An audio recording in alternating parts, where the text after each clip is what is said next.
What we're doing, what we'll do it anyway. Two kids are rough ass.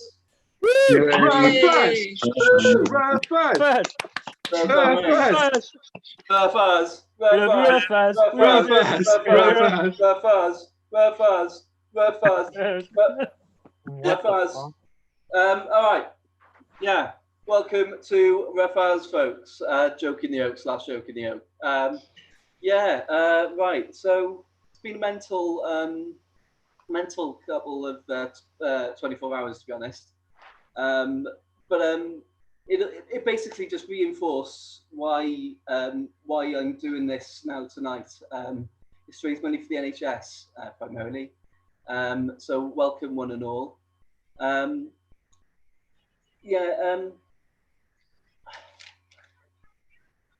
Basically, 24 hours ago, I sent the running order for this evening, and then I had to go upstairs and check on my loved one, and she's currently being served by the wonderful NHS. It's not COVID or anything like that, so not to worry with that regard.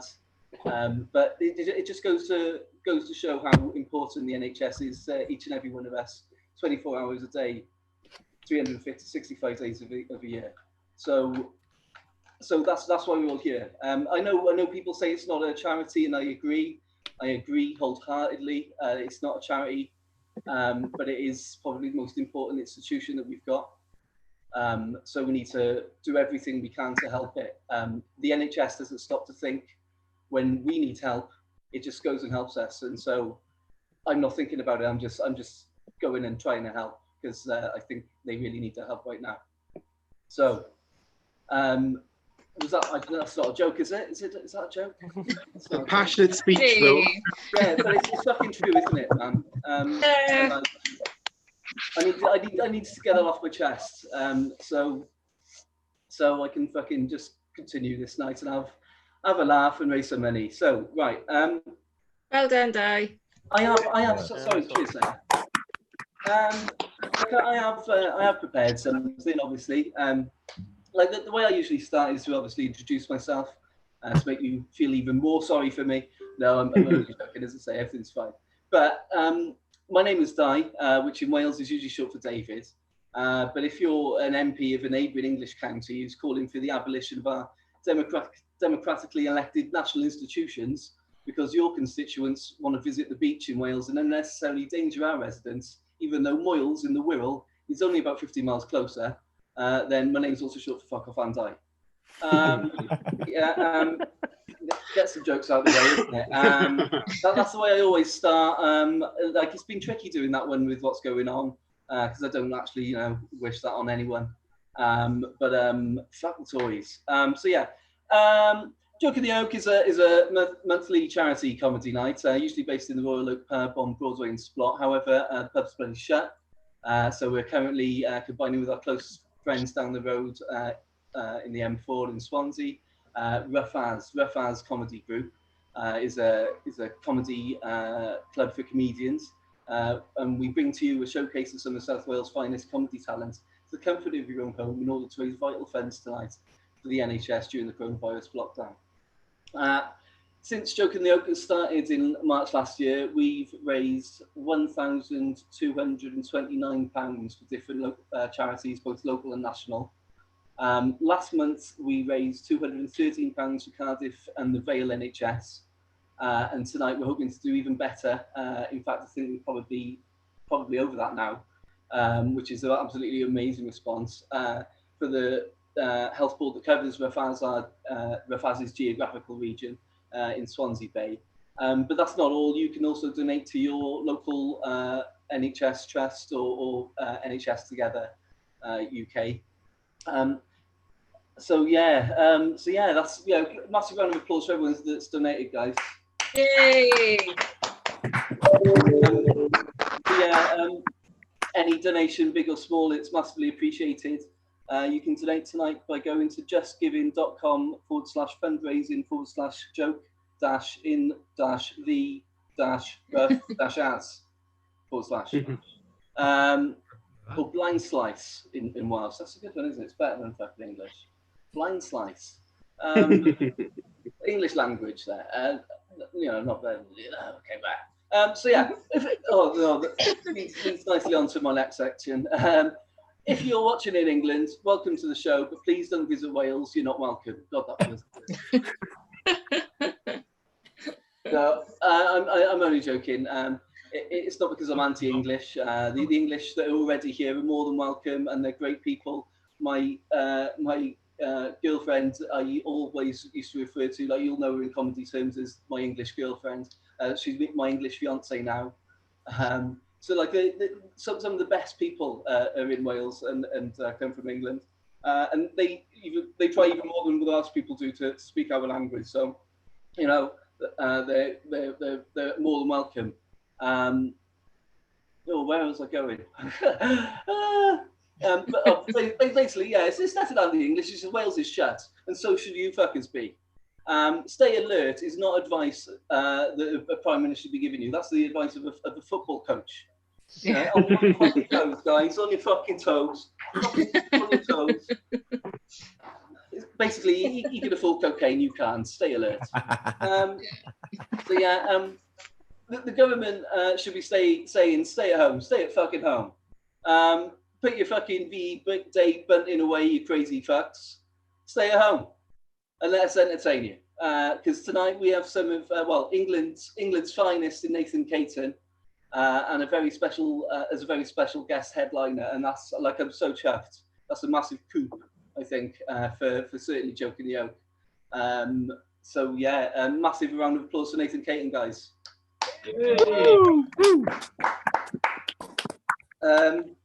So yeah, I couldn't be happier to at least virtually welcome him to Wales, and all of you.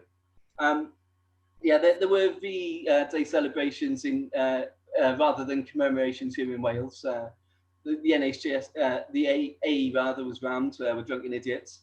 So I think it's very patriotic, given what's going on at the moment, to see Union Jack flags and street parties everywhere, when we should be at home observing social distancing if you really want to be patriotic. I wondered where all the Soviet bunting was, but you don't see that. I've only seen one house with the UK and USA bunting, which I didn't so much mind, because the USA played massive part, in fact, in fighting the Nazis. Is just back in America where they failed to control them. Donald Trump, obviously. Speaking of which, if we do have any Donald Trump supporters tuning in, I'm speaking to you from Wales, the place, not the sea creature. And when I say the place, I mean geographical landmass and not the sea creature. I wish he was right in a way, though. I wish the Prince of Wales was the Prince of Wales, the sea creature now, not the place. Yeah. And when I say the geographical, the place, I mean obviously the geographical landmass, and not the sea creature. Oh, that's about as clear cut as a Boris Johnson coronavirus briefing, isn't it? I suppose that's the place we find ourselves in. When I say the place I think we find ourselves in, I mean the time and the place, not the sea creature or the geographical landmass.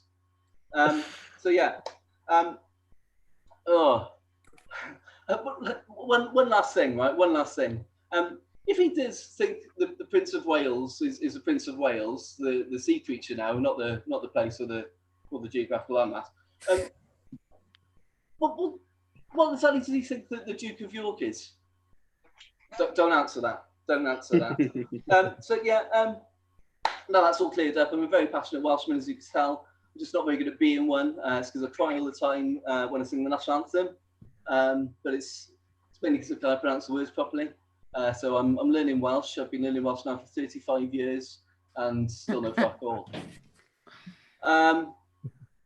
Lockdown does provide a great opportunity to brush up on your Gymraeg or anything you want, really. I've been watching the news on S4C, Newyddion, and it's far less depressing when you've got to guess what the headline is.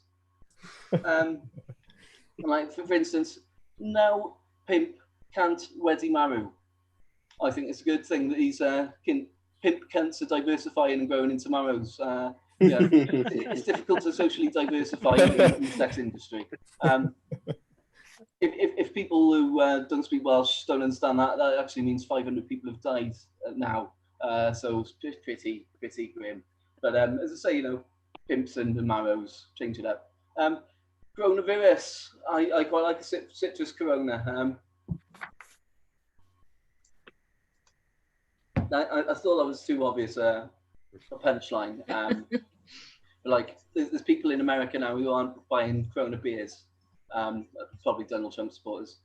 Do Donald Trump and Piggy have domestos? Well, if Donald Trump wants to wed a pig he's had domesticated in the land of the free, that's his own business, surely. Yeah, so obviously that would mean Trump said to inject domestos. So yeah, in other news, golf courses are open now, so that's all the millionaires happy.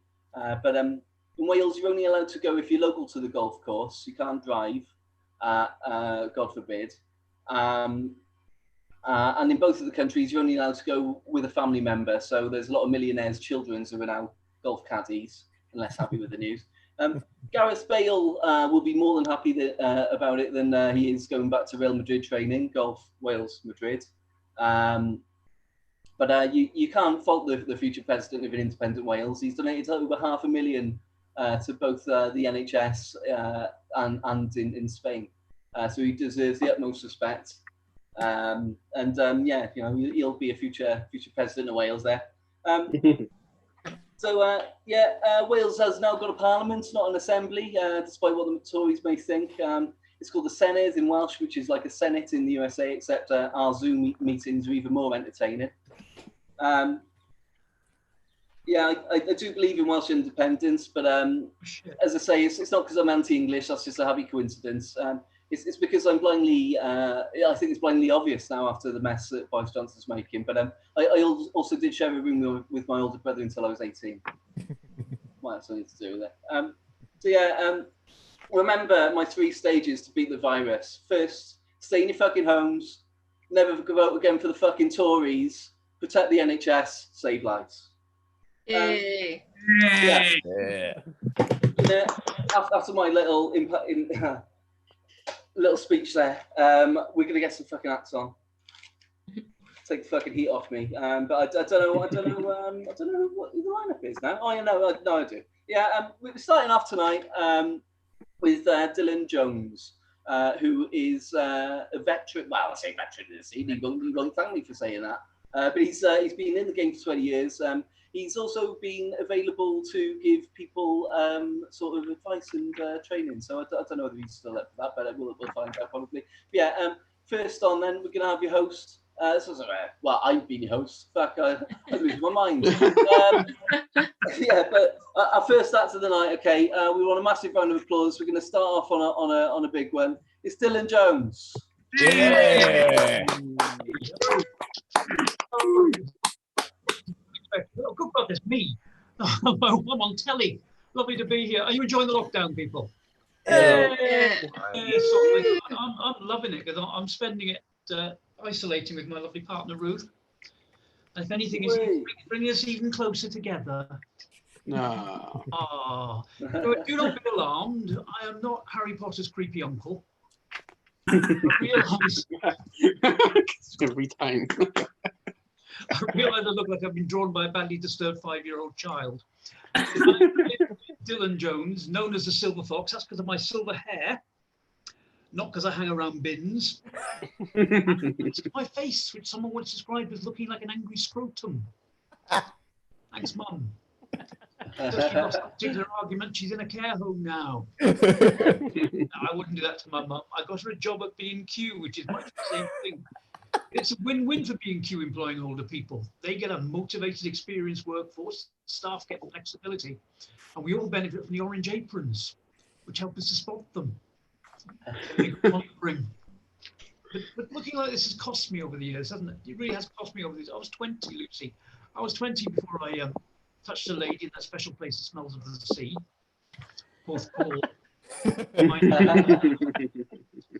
I do get these looks from my dad, who got them from his dad, who got them from his dad, who got them from his dad, which is why my mum had me sterilised. So that's good for evolution.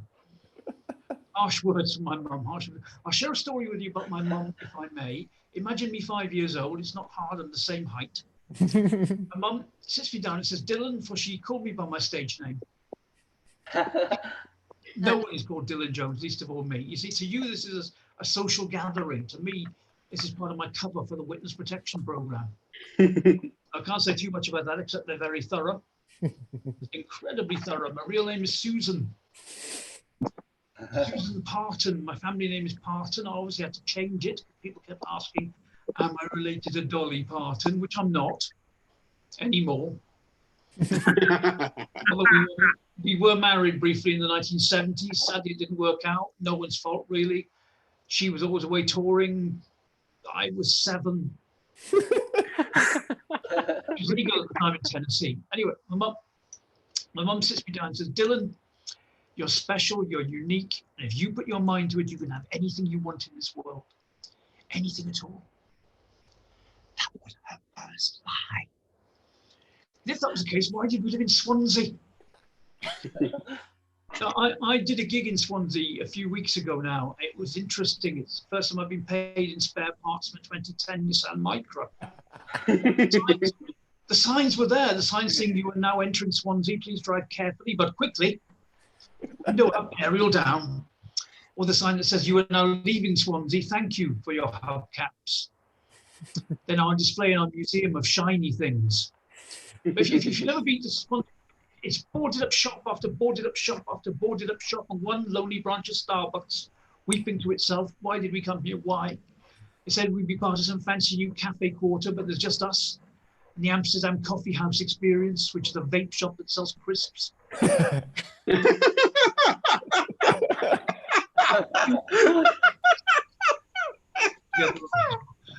During some riots we had a few years ago now, the local youth looted a cash converter shop. Now let me fellas, if you don't know what cash converters is, it's a sort of second-hand shop or junk shop, if you will, or if you're in Swansea, a shop. And they looted a cash converter. Now let me get this straight, fellas. You are stealing stolen goods, which you stole from cash converters. Well done. Welcome to the Dickhead Carousel Guide. But no, it is odd going back to Swansea after 30 years away, and you find the pubs have changed, the roads have changed, the people have changed. It's like bumping into an old girlfriend and finding out she's happy. I'm proud to be Welsh. I actually went to a Welsh language school, very traditional Welsh language school with a strong emphasis on the 2 L's. But I hated school when I was growing up. I really did. I hated it. See, I learned to, it taught me what I already knew. See, I learned to read on Sesame Street. But then I went to school and my re-education began. It's not Z, it's Z. It's not sidewalk, it's pavement. It's not Big Bird, it's Miss Jenkins to you. Glandular problem. But I do say finish on your second best joke, and that is my second best joke. So I'm going to leave you now, guys. You have been a pleasure. Thanks for having me. Good night. Oh, thank you very much, Dylan. Dylan Jones, everyone. Wonderful Dylan Jones. Yay.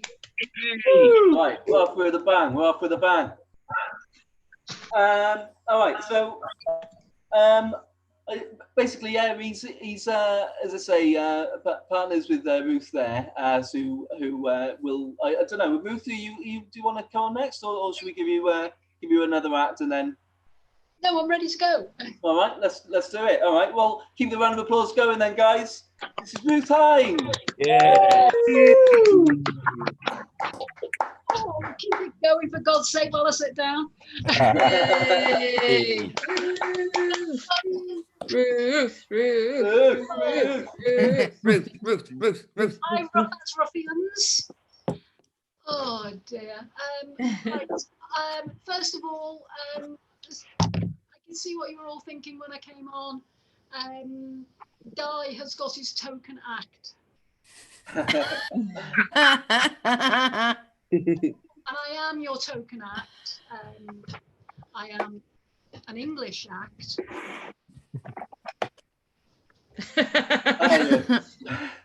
Altogether or not at all.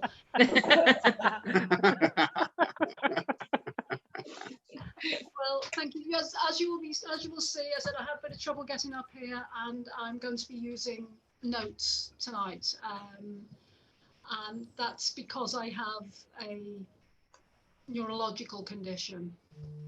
It's called not being arsed.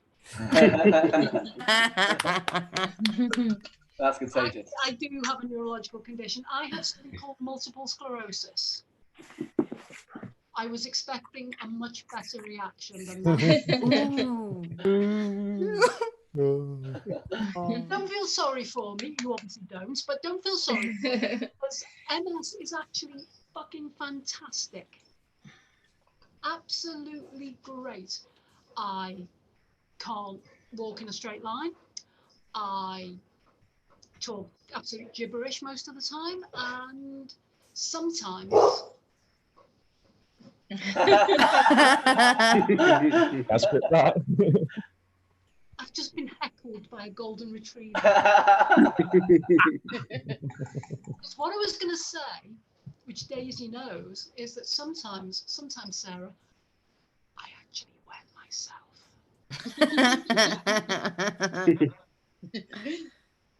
It's great. You lot, 6 weeks, you've not been able to go to the pub. You've wanted to be like me every bloody day. That would have been great if the dog hadn't heckled me. See, you guys can't go to the pub. You know, you guys can't do this. All I hear of is you lot moaning all the time. You know, oh, I can't go out. I can't exercise. Yeah, I can't go and see my friends. I can't go and get my hair cut. I just can't go out. Oh, it's so awful. I've got to keep away from people. Yeah, fucking amateurs. Socialize. Socialize. I'll tell you how to social isolate. Get one of these. And then no fucker will come near you. Anyway. Ooh, you didn't like that. Oh dear. But like I said, I have MS. It took me absolutely ages to be diagnosed because it's quite complicated. They do lots and lots and lots of tests on you, and they keep putting you in one of those MRI scanners. And put it like this, I've had so many MRI scans. I've had so much high level magnetism beamed into my head that actually the Welsh government are going to use me as a 5G hotspot.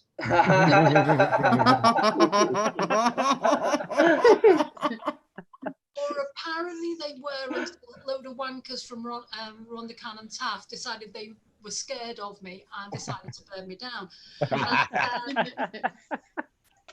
Oh dear.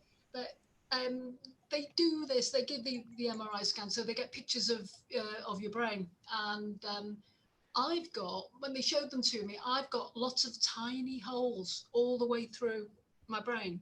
That's what it does. My brain is best described as a Swiss cheese, which is quite ironic, really, because I'm lactose intolerant.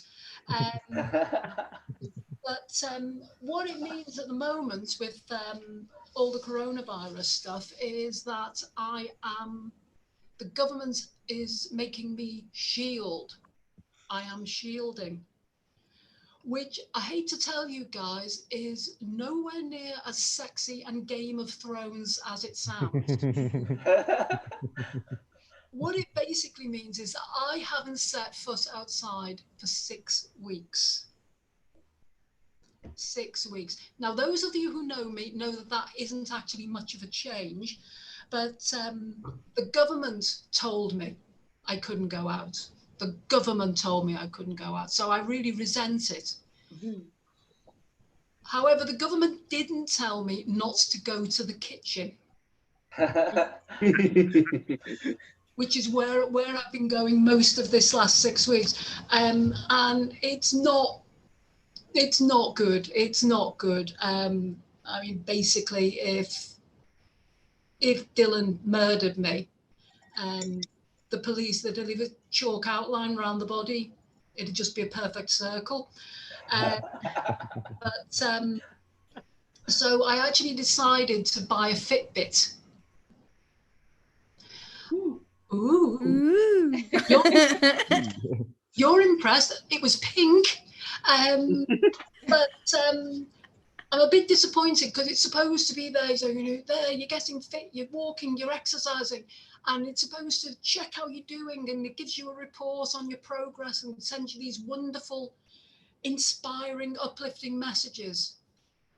My Fitbit keeps asking me whether I've fallen over and can't get up. It's not an ambulance.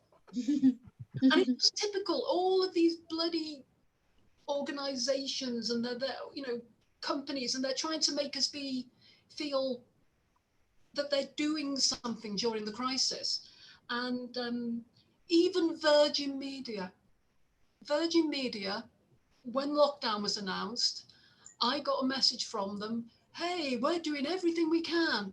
We're going to double your mobile data. It's a lockdown. I'm not going to be out of range of my Wi-Fi for 6 bloody months.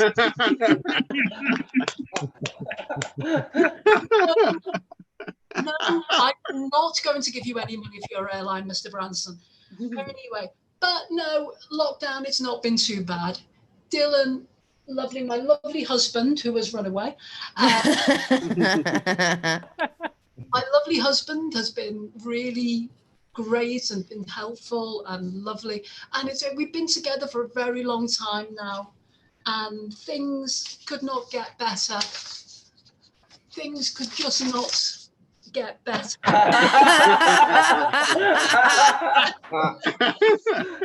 Never a crossword. We haven't had anything going wrong since in the last 6 weeks since we've been away.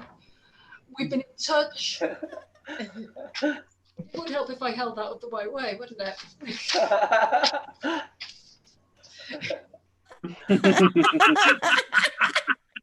But it's been wonderful. It's been wonderful being there, knowing him, loving him, being everything that, everything that I gave, that I'd made all those vows to 20 years ago. I said, but please.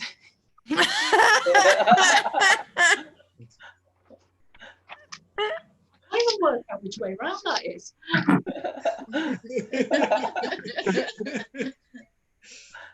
Hold it up, Ruth. We can't quite see it.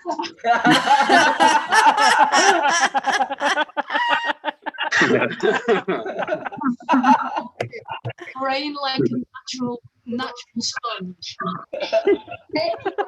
You lot have been absolutely fantastic. This has been very strange. Very, very strange. Even the dog wants to do a tight bar. Good night. You've been wonderful. Good luck to Ruffaz. Okay. Next one, Ruth. I'm Dylan Jones. All right. Oh, amazing. All right. Okay. So, yeah. Next up, then, I was to say, Dylan and Ruth offer tuition while we're in lockdown on host.2. So if you're interested, give them a call. Sorry, can I interrupt? Somebody, I think someone who's just come in. Yeah. They've got something going on. I think they've come into the room, but they've also got something else on. So if you know this is you that's causing this noise, can you mute yourself, please? I'm going to try and. There we are. That's better. Okay. There we go. Thank you. Thank you, Sarah. Sarah Bridgman, ladies and gentlemen. The referee. All right. So yeah. As I say, Dylan and Ruth I and Dylan Jones. Next up then, we've got three more acts to go, and then we're gonna have a little break. Next up, he's he'll tell us at the end probably. He's part of the rough. Part of the rough people, but Hijinks Theatre, and he's doing a series at the moment called Flatmates. So check that out. Next up, we have Richard Newnham. Yeah. Hey. Thanks, all. As for a while, I've actually been wearing the beanie for a long time during my stand-up career, but tonight I thought I'd have a bit of a makeover, so you excuse me a minute.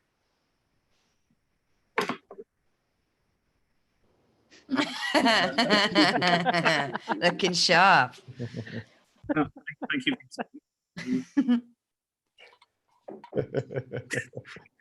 Just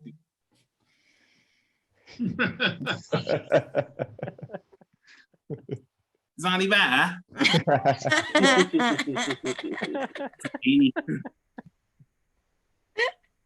Well, as you probably gathered, I am balding. You know, I mean, I use a special shampoo now. It's called White Bother, and I actually once tried to audition for the L'Oreal adverts, but they wouldn't accept me because it's worthless.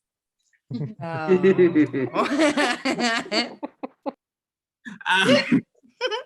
I went for a walk earlier, and I never seen so many sheep in my life. And I know what you're thinking, to all my racist friends out there. Just because I'm Welsh, you think I'm the kind of guy that likes to shag sheep, play rugby, and sing choir songs all day long. Well, who says a guy can't multitask? Crying out loud. But to tell you the truth, I knew a sheep once, and they were some of the most romantic moments of my life. Until I met my wife, of course, you know. Anyway, yeah. And I remember we used to watch some very romantic films together. We did, you know, the classic rom-com, Sheepless in Seattle, and The Lamb Before Time, Willy Wonka and the Chocolate Factory, and we did watch Silence of the Lambs at one point, but she doesn't talk about it much. And there's our personal favourite as well, the Curious Case of Benjamin Mutton. That was their classic. Oh.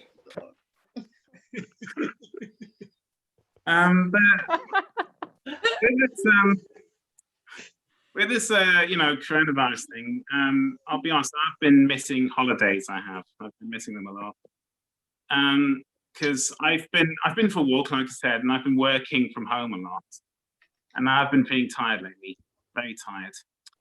In fact, so tired. If Gok One ever did a show about how tired I was, it'd be called "How to Look Good Knackered." Nice one. Anyway, in fact, I think about my honeymoon actually, which was naturally it was after our wedding. You know, a day so emotional that even the wedding cake was in tears. I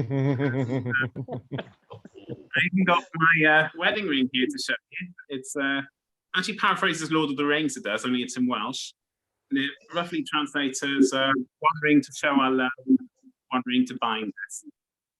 And I wouldn't know what you're thinking. Just because it paraphrases Lord of the Rings, no, I am not under the powers of Mordor. Yes, precious will ratify that.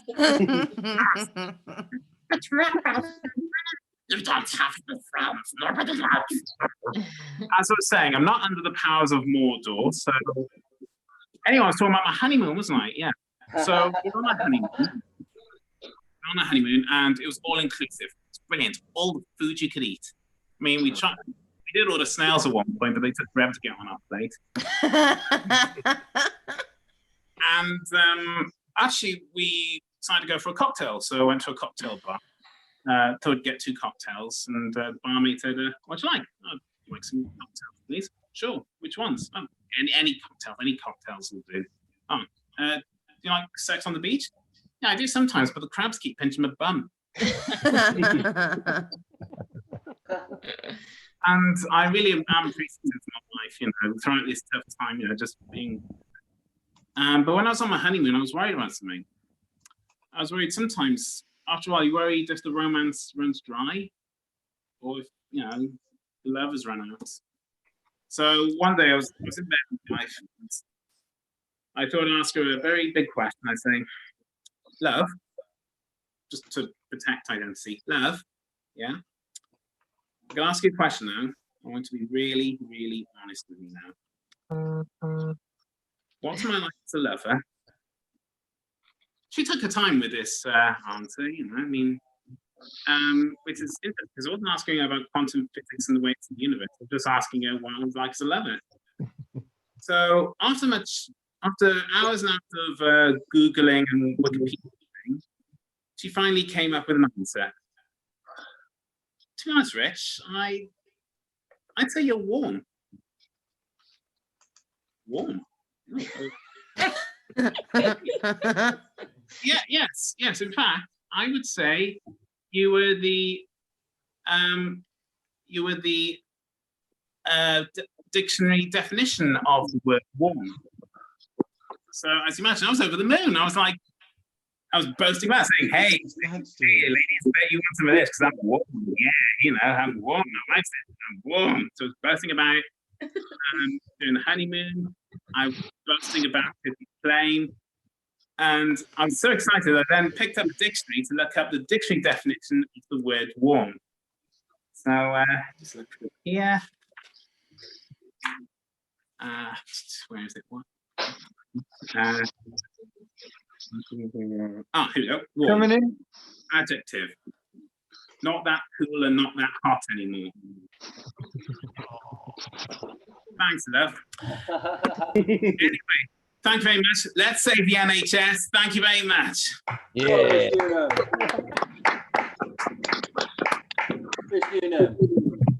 Yeah, sorry for any technical details we may have had during that. I don't know if it went a bit crazy for everyone else. I couldn't see what was going on, but somebody came in and they started screen sharing. Yeah. I didn't see what they were sharing on their screen, so I just chucked them out. Sorry, I'm just like, I don't get why anyone needs to screen share, so I don't know what it is, so I've just thrown them out. No worries. All right. So, Brisbane, everyone. Yeah, I'm full of fun. All right, yeah, sorry for that, Rich. But yeah, that was really good stuff. All right, I said we had 3 more acts, but I think we just got the one actually. And now, yeah, I'm a knob basically, and I go on about England too much, but that's because I'm a fucking knob. Our next comedian, he's again one of the many fantastic English people we have living in Wales, and these people are salt of the earth people, and it makes Wales what a great place it is. So all right, so next up, guys, we're gonna get him on. It's Sam Smith. Everybody, Sam Smith. Hey. Oh, bless.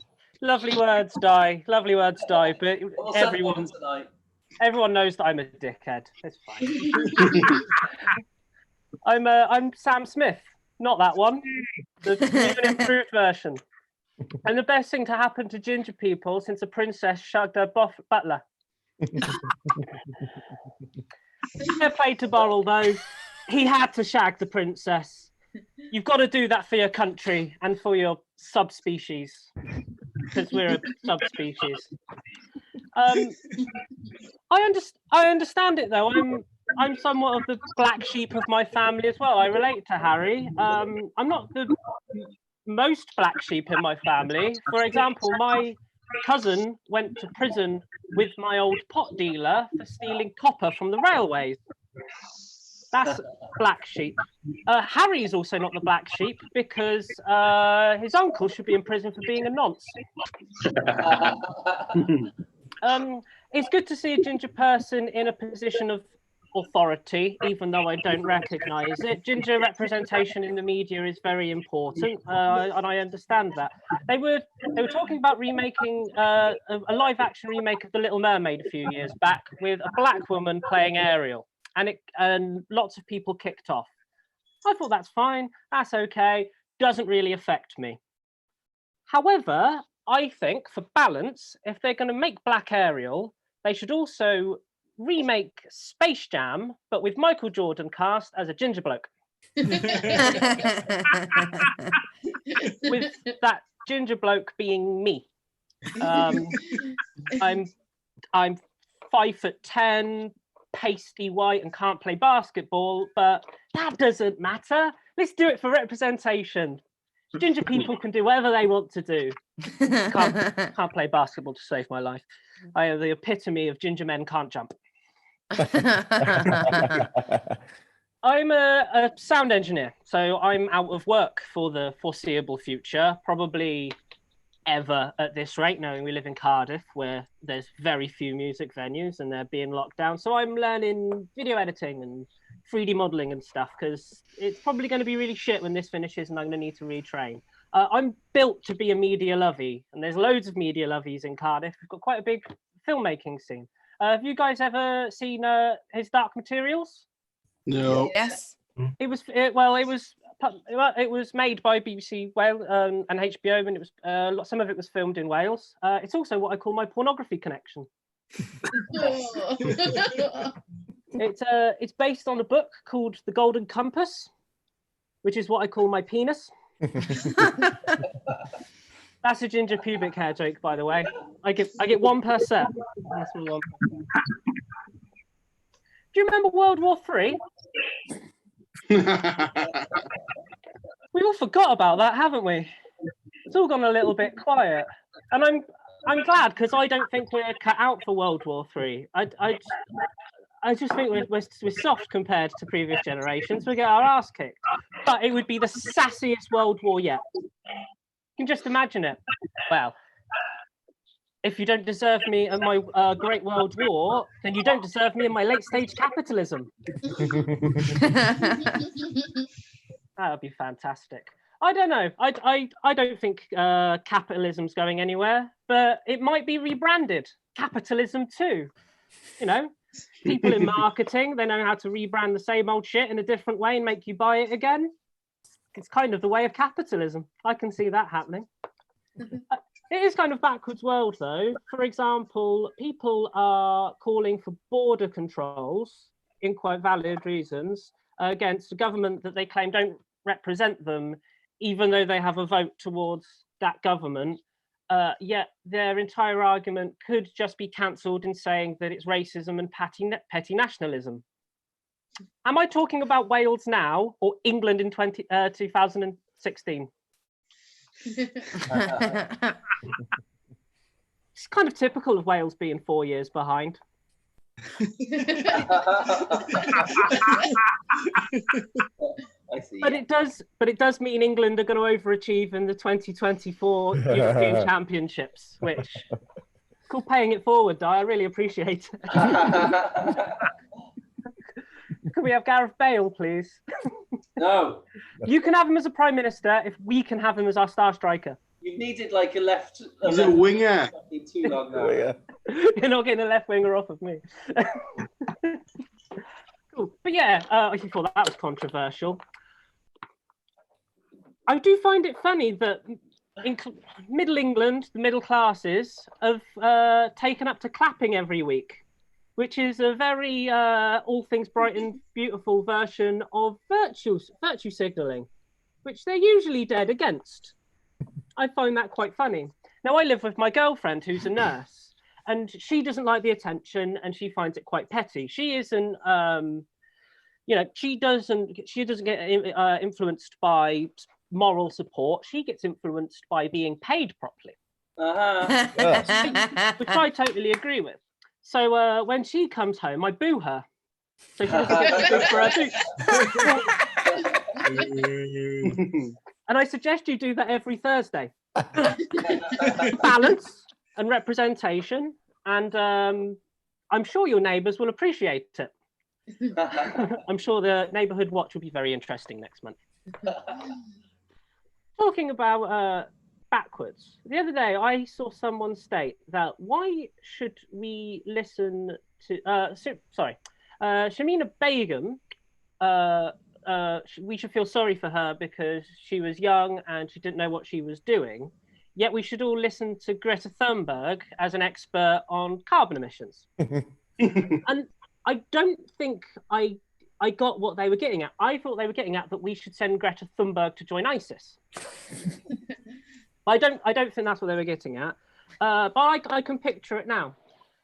Thank you, Greta, for your speech on eco-jihad. Next up, we have Abdullah with his lecture on how to do the perfect beheading. Thank you, Ayatollah. So I'm Abdullah. I'll be doing this lecture on how to do the perfect beheading. First of all, I'll need a volunteer. Fuck no! No, I don't think you'll have any volunteers for that. I'll leave you on this. I have a lot of friends who are anti-Nazi, which should seem quite basic. But I was also told that they're at a bingo hall in Newport, my friend went to. They every time the number 88 would stand out, would be called out, people would do a Zeitkeil and shout, "Hail Hitler! Hail Hitler!" 88 is code for Hail Hitler. I find it a little bit rich, people in Newport chanting for genetic superiority. Also, Nazis again? I am sick of sequels. But no, these same people who are rightfully anti-Nazi also cross the road when they see young people wearing tracksuits. I understand social anxiety, but don't talk and claim that you represent the working class if you're scared of the uniform. Cool. I'm way over time. Sorry for blabbering. Anyway, you've been a lovely audience. Donate a shitload of money. Yeah. Oh man, Sam Smith. Thank you, Di. Oh man. All right. So yeah, I think that's the end of our first round for our first section. So we're going to take a little break, try and sort out a few for the eating away. But yeah, we've had a fantastic first section. Give a massive round of applause for Dylan Jones. Woo! Woo fine. Yeah. Woo! Yeah. And Sam Smith. Yeah. Yeah, we'll have a 10-minute break then, and we'll be back for the second section. So, yeah. First, we all. Hey.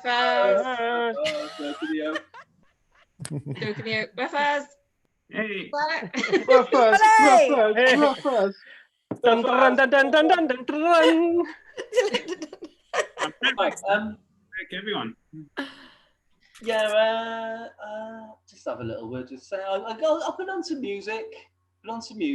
And then Drum and bass. have your pisses. Carry on. See, but a gabba would go nicely for the NHS. I played some Slavic bass during the Caterpillar comedy live stream the other day. People didn't know what was going on. I got a way of directing it direct through my stream as well, and it was apparently really, really loud. And all people got was and like Eastern Europeans rapping. I think it's fantastic, but they were less impressed. Right. You may recognise this one from the government safety posters released this weekend.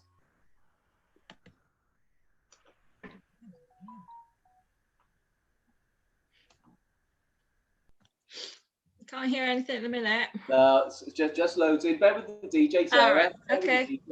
The stunned audience, like the announcement reaction. It's all about the timing, DJ and Sarah, especially online. We're missing Tom. Where's Tom tonight? Oh no! He's going to come in now. He's coming. Cool. I must have missed him out somehow.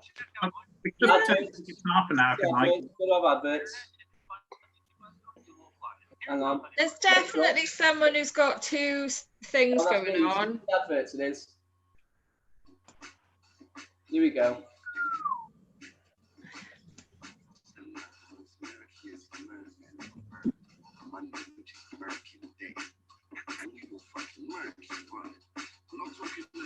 It's so quiet.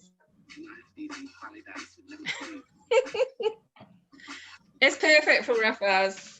Oh, I think I can understand it, Tom. I need the loo and put myself on mute. That's what they were saying, wasn't it? Sam, did you say you were a noise boy? Yeah. Right, can you tell me, am I coming through twice? Because I've got a microphone on my headphones, but I've also got a microphone. No, it sounds grand. All right, in the bottom left-hand corner where it says mute, and there's an arrow, you should be able to select between. Yeah, I have. It's just I'm obviously with the people in there not being able to work out not to watch YouTube and Zoom at the same time. It makes you paranoid that it's you, even though you know you've selected the right options. No, you sound really clear. You sound grand. Me. I wasn't going to comment, Richard, but Yeah, but you know, if you're gonna comment with style. So Sam, should you be on tour right now? I should be on tour. I'm with Stage Truck. oh, do you do live events then? Because you said you were a trucker. Yeah, Stage Truck. I would have been out with Bon Iver right now, and then Green Day. Oh, that sucks. They're two really good tours. Yeah, I know. I like money. Oh no, I'm in house. So even though, well, no, there's no pubs. So I'm probably one of the first of our ilk to get back on the job, but Do you know doesn't John really help. Brooks? Name rings a bell. Big lad, Devon. Yeah. What does he do again? He's Fog. He's front of house. Oh, cool. Motorpoint or No, he's freelance? he's on the tours. On the tours. So he's away more than he's here. Oh, all right. Oh, that's lucky. No, to be fair, considering how the Cardiff music scene's going, I was considering trying to get on doing touring. I'm just waiting for the bands I befriended at Goody Who over the years to get big enough to take me along with them, because that seems to be the best way to You're pretty small. It'd be easy to carry. get on the road.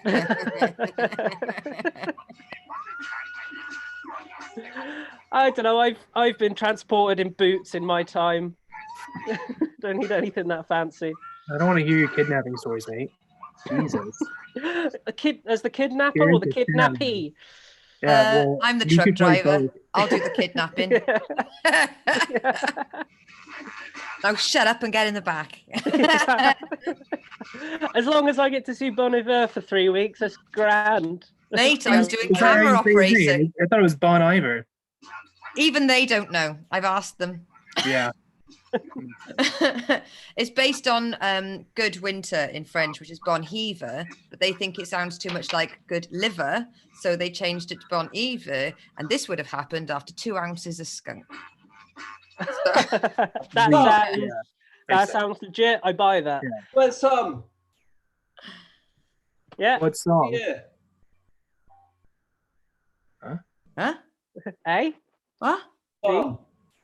Just look like. Is he in there? Who? Tom Evans. Tom on guitar. Yeah, Tom guitar. Oh, Tom. I don't think he is actually. Well, you wouldn't be listening to electronic music if he was. I'm admitting Tom and There Steph he is. now. They were in the waiting room while I was in the flu. Sorry, guys. Thank God. Right, drum and bass again. Drum and bass. Hey, Tom. Yay. Here I Tom. am. Yay. It's not the same Thanks. without you, Tom. Yeah, well, thanks for the invite. Di. Organised Here's this for one. sorting out the number.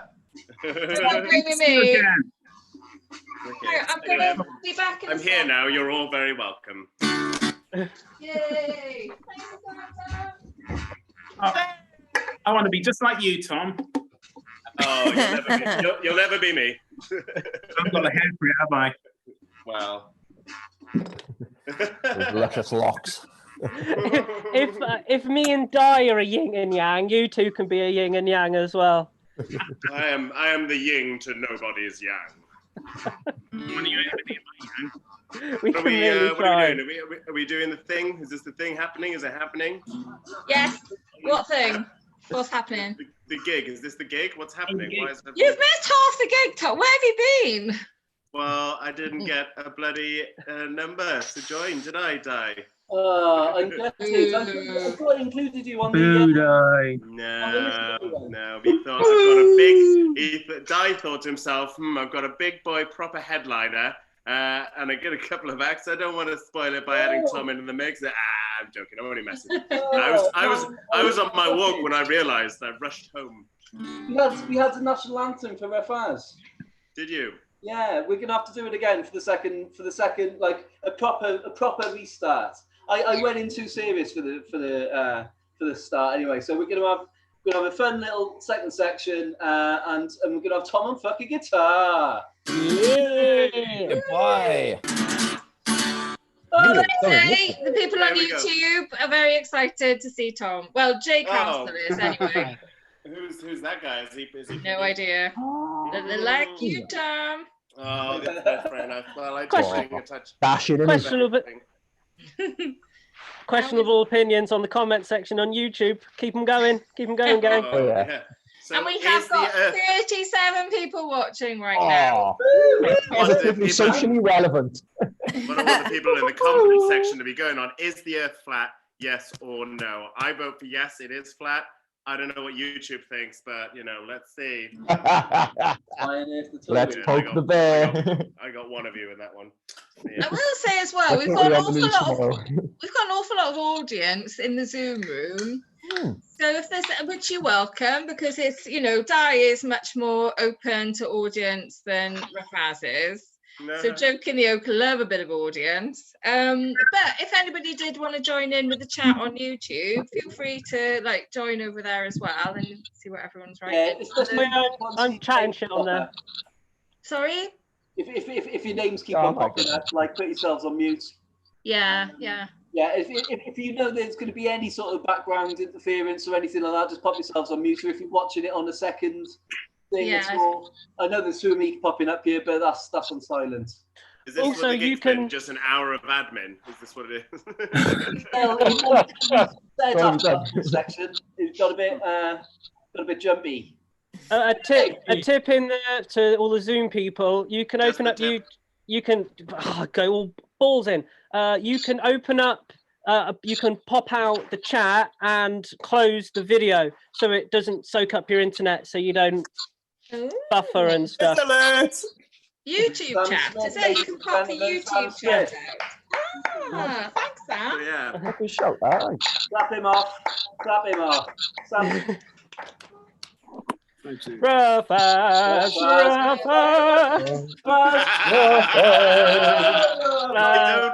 I don't know where the music to that went. Oh, you know it. You don't know you know it, but you know it.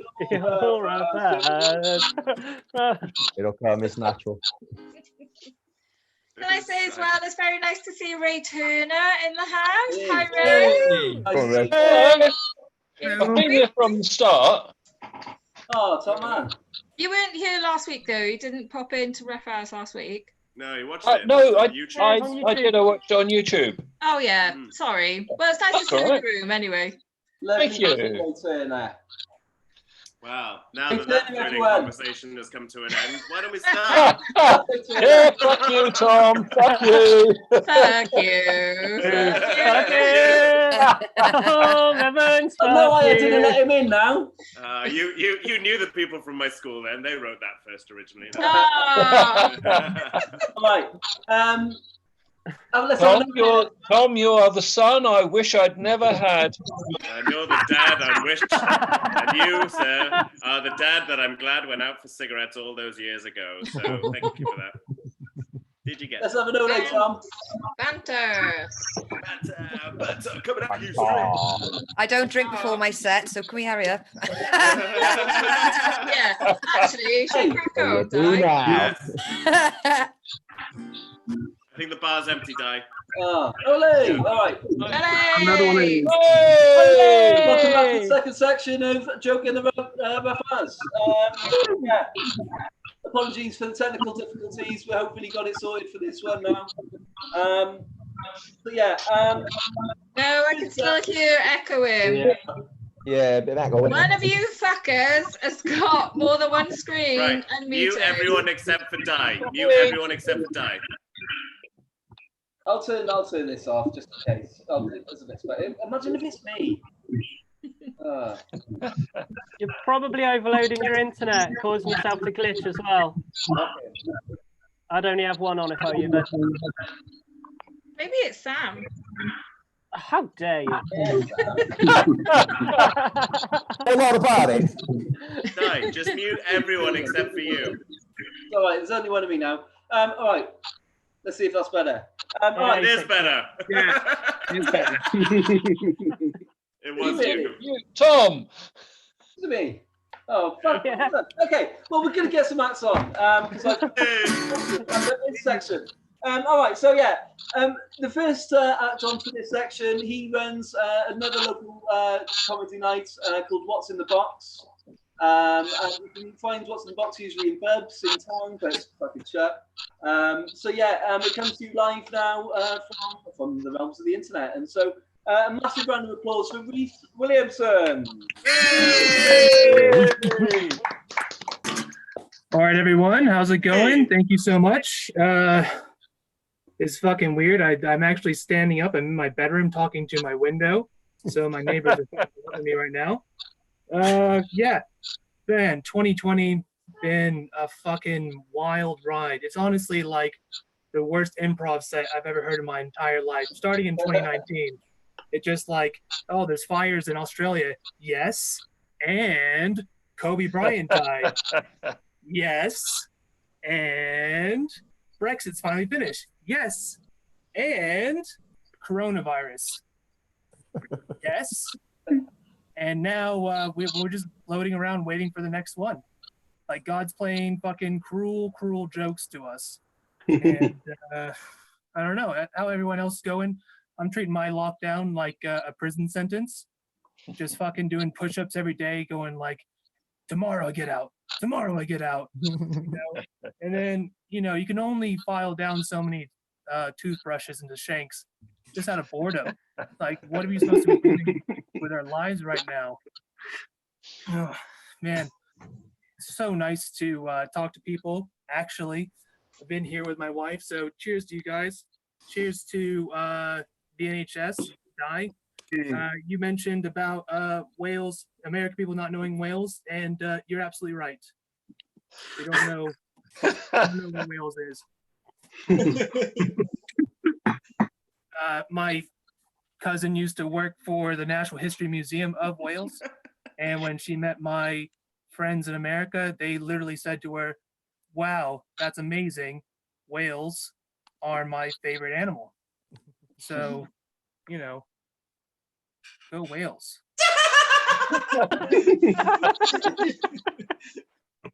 Oh man, like it's weird being an American in the UK because like you guys are so much better at naming things than we are.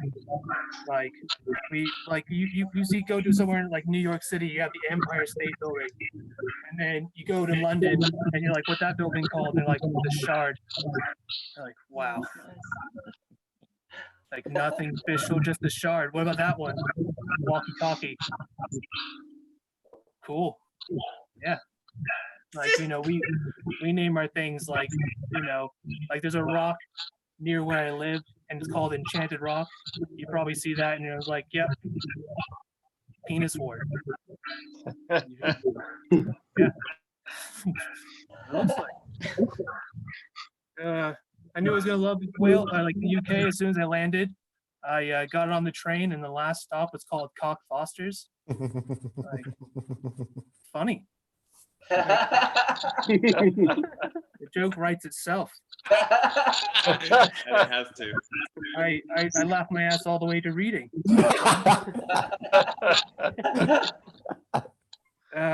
I'm probably the only person in this country like panic buying weed right now, and like my drug dealer's getting really pissed off at me. He's like, "Man, you don't have to call me every day. I'm not gonna run out." I'm like, "No, man, I'm not gonna run out."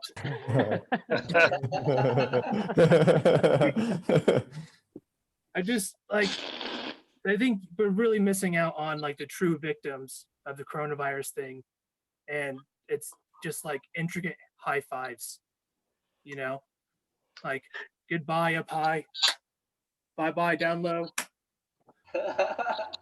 see you later too slow. Like,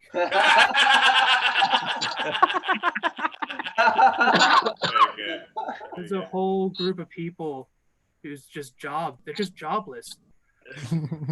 No more good high fives. You know, we will never, like, that's going to be the worst thing about 2021. There's not going to be a new high five in the book. It's a real bummer, man. You know? Often I think the worst thing about drugs is children doing them and then ruining it for everyone else. Like, I'm a consenting adult. I can't do MDMA. 2 13-year-olds die because they take 4. Fuck them. Ruining my buzz. Yeah, like anyone like guns? Dickhead. Like Guns and Roses. No, no roses. You don't want to put any essential oils on your gun. Just normal oil will be fine. It's all about quality gun maintenance. I feel like I'm pro gun, but mainly because guns aren't good or bad. It's just like anything else. It's a person holding it. Like, and if I had a microphone, I would say something like, you know, this gun and the microphone are the same thing because they can both kill a room. Anymore because we're locked in. Di, how much time do I have? Because I have a whole notebook of these weird thoughts I've been writing down, and as long as you want. Let's have a few more. A few more? Okay. Yeah. The Australian Jerry Seinfeld. Guns. Australian. What's that about? Yeah. Married now. That's pretty cool. Yay! Got married. If anyone wants to know what it's like to be married, all you need to do is close your eyes and remember that thing you forgot to do today, and then forget about it again because your partner will remind you anyways. So no point to worry. I would advise that anyone who gets married, you should know the rules. Like, marriage is very communist. So that means half of whatever theirs is yours. So if your partner, say, has like a law degree, cha-ching, baby, half that's yours, you know? They can't take it away. I mean, one day they might introduce a capitalist marriage, but I don't think we're there yet. I mean, we're getting there. Like, the technology's there, but it's usually reserved to like the Anna Ritchies of the world, you know, like fucking some old dude for money. I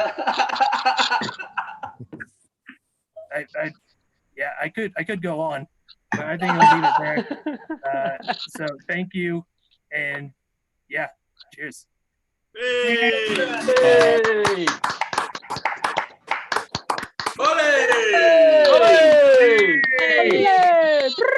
Brilliant. All right, we're on the roll again. We're back on the roll. I started off too strong, I reckon, but we're back on the roll. We're back in the game. All right. We have another local night putter on. He puts on a night called Beefies in Lanisham, Double L. Everyone do the international before Lanisham, please. Double L. All right, so we're going to keep on doing double L's, and we're going to welcome in Carl, John, Joe Morgan. Double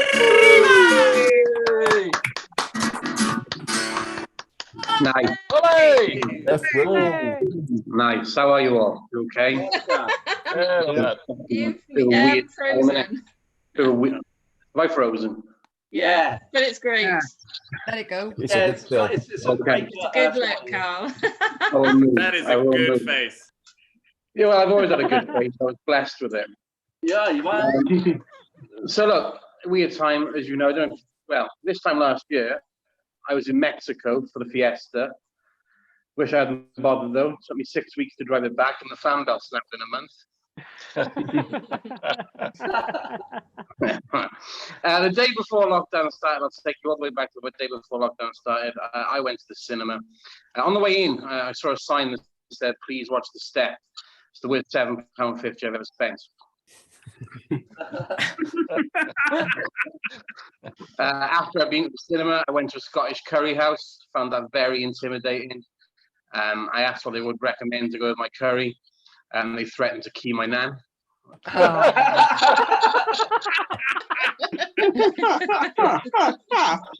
Wasn't pleased with that at all. So lockdown, obviously staying in. Last night, played online poker, the butcher, a drug dealer, and Holly Willoughby. Very high stakes. Think about that. Thank you. Yeah, I bought some bunk beds. Bought some bunk beds off Gumtree. In all fairness, they did warm me. I've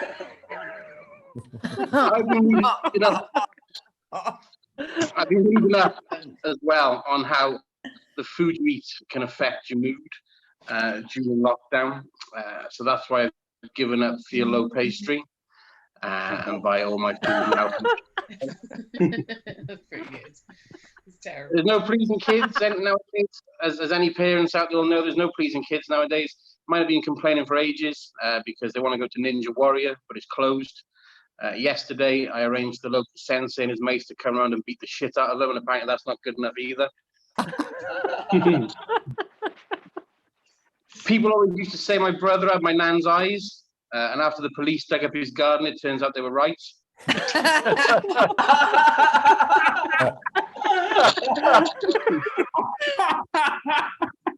A friend of mine's a jockey, and he's gotten himself caught up with the wrong people and ended up in a doping ring. So he asked me for some advice. So the first thing you need to do is get down off that high horse. Everything's changed though. Lockdown is starting to get funny. Things won't be the same again. I don't think. I think some things we'll never see in the same way again. It's nuts. There's bins up and down the country now that on a regular daily basis aren't being pissed on or fingered up against. Drug dealers are trying to pass racks of cocaine from 2 meters. But on the other hand, though, there's a whole age group of scouts and choir boys that won't be sexually abused. So swings and roundabouts. I don't know if you've seen the news, but North Korean leader Kim Jong-un was unwell during the lockdown. Has anyone seen this? Yeah. Yeah, they actually thought he might die, and they were wondering who was going to succeed him. What a lot of people don't know is that his family are originally from Ceredigion, and there are a number of heirs to his position. Kim Jong-dai would be next, obviously, followed by Kim Jong-chi and Kim Jong-pedwa. It looks like he can stay on the place when Kim Jong-pimp takes over. Some people are struggling with lockdown, but some people seem to be loving it. My granddad enjoys it. He's got Alzheimer's, so at 8 o'clock every Thursday, we tell him he's just won the World Heavyweight Championship, and then we wheel him around the block to rapturous applause. And he's a big fan of that. And to be honest, that's all I've done, but I'll leave you on a good thought as well, a good note. My wife and I, we've been using a poster of the periodic table to make sure we've been kept at the correct distance. It's practical, and also it's been great to see the chemistry still there between us. Oh.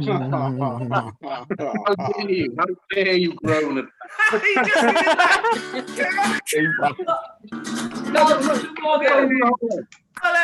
how'd you do that? Hey. You did that on purpose. You did that on purpose. Was that Frozen and wait until the end for everyone? Yeah. Yeah. And then right at the end it came back. Did you do that? Yes, you did. Yeah. How can I do it? Well, it was a great poem. I haven't even got a Oh, John Morgan. Yay! Ole! Ole! Ole! Ole. Your guitar keeps cutting out, Tom. I'll do the theatrical version. Oh, sultry. Ooh. Ole! That was the avant-garde version. El Tom. El Tom. Ole. But yeah, El Tom. Yeah. Who's Right, next? Next up, we're going to have another one of the ladies. This lady hails from Devon, and it's not so Bridgman. She hails from Devon. Ladies. Joined the Rough House group recently, and it's been lovely to see. So, massive round of applause for Lucy Orchards. Hey. Hello, everybody. Hi. Hey. Hey. Hi, I'm really excited to be a part of any fundraiser for the NHS. I know they're not a charity, but come on, every little helps. Just to be, I am from Caerphilly, but I don't know that much Welsh, so I look for tonight. So for you people from Cardiff, I like bra. Safe. I get it right. Yes. I want to be just like the great female comedians that have come before me. Joan Rivers, Sarah Bridgman, Lily Savage, you know, you have a set of bollocks on you to try and do stand-up through a webcam in your living room. I never knew if I'd have the confidence to do stand-up. So I asked my my ex-boyfriend, and he said, Lucy, darling, you've got this in the bag. So he said, you look funny. You sound funny. But recently you've tasted funny. Now, that gag does divide the room. It is a bit Marmite. Well, not the joke, just the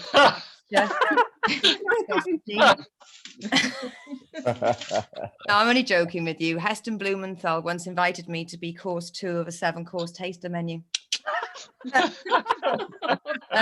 Like a lot of you, I used to have a job. I was a truck driver in the music industry, long distance European trunker.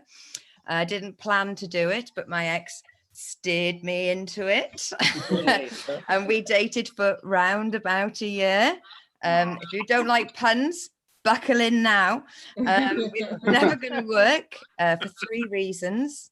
It was long distance. He drove me nuts. He was a fucking narcissist. Oh no, that's not a pun, is it? Being a woman driver, you'd think I'd be inundated with offers, but the last men near my bunk were there to steal my diesel. I'm lonely. Don't judge me. I let them. I love the attention. In fact, the family planning nurse asked me what I use for contraception. So I said, it's very simple. My sparkling wit and an emasculating occupation, because I haven't been pregnant once. I'd like to dispel the myth that truck drivers sit in their cabs all day watching porn and masturbating. I don't watch porn. I'm a lady. I've got an imagination. Wasted data. My type of trucking was different. I used to work in the music industry for music concerts. Now, Sam, I can feel your pain on this one. If you don't know what a music concert was, we used to put a shitload of people in a small venue and play loud music at them. That's no more. But last year, I was voted best female truck driver in the events industry. Yeah. Punchline, just really fucking smug.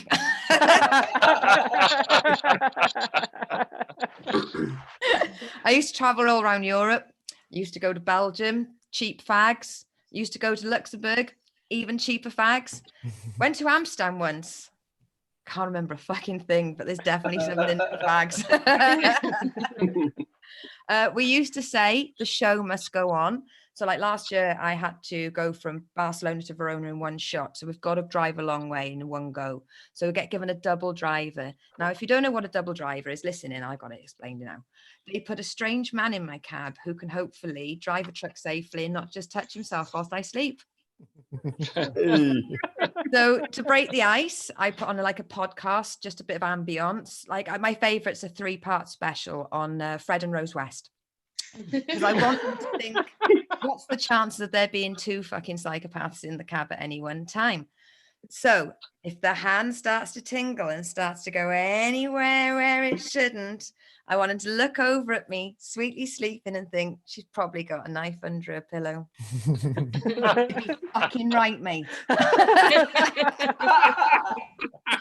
No matter where I go, though, the place I come back to is my little village in Devon. It's like living in midsummer, but without the police presence, especially now. I mean, if there was ever an opportunity to drink drive, just a shame the pubs are shut. Now, you townsfolk have probably got those Deliveroo and Uber Eats, and you can get food delivered to your house 24 hours a day. But what we've got in our village spa is a little postcard which says which day the fish and chip van comes to the village hall.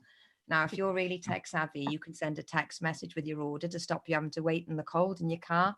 Now, we may not have 4G, and you can't get a bus after 7. Ubers are an urban legend, but we're not sitting in a car park like a bunch of fucking doggers. That's Wednesday. So I'm late. Can we wrap this up? As much as I love the fact there's no crime, I started to think, what if there was a murder spree like Midsummer? Well, I'd volunteer to be Detective Orchard. I'd get my little toolkit up and I'd get all the forensic evidence. I'd even do the autopsy. I'd crack your chest, get your stomach contents out, weigh your lever, way. But have I learned enough to commit a crime? Could I get away with murder? I'd bury you on the moors and nobody would ever find you. I'm only joking. I'm far too lazy to dig a hole. Of course they'd find you. Thank you for watching. Please donate. Don't worry about me. I checked the check sheet. Tasting funny doesn't mean I got the virus. It was just thrush. Good night.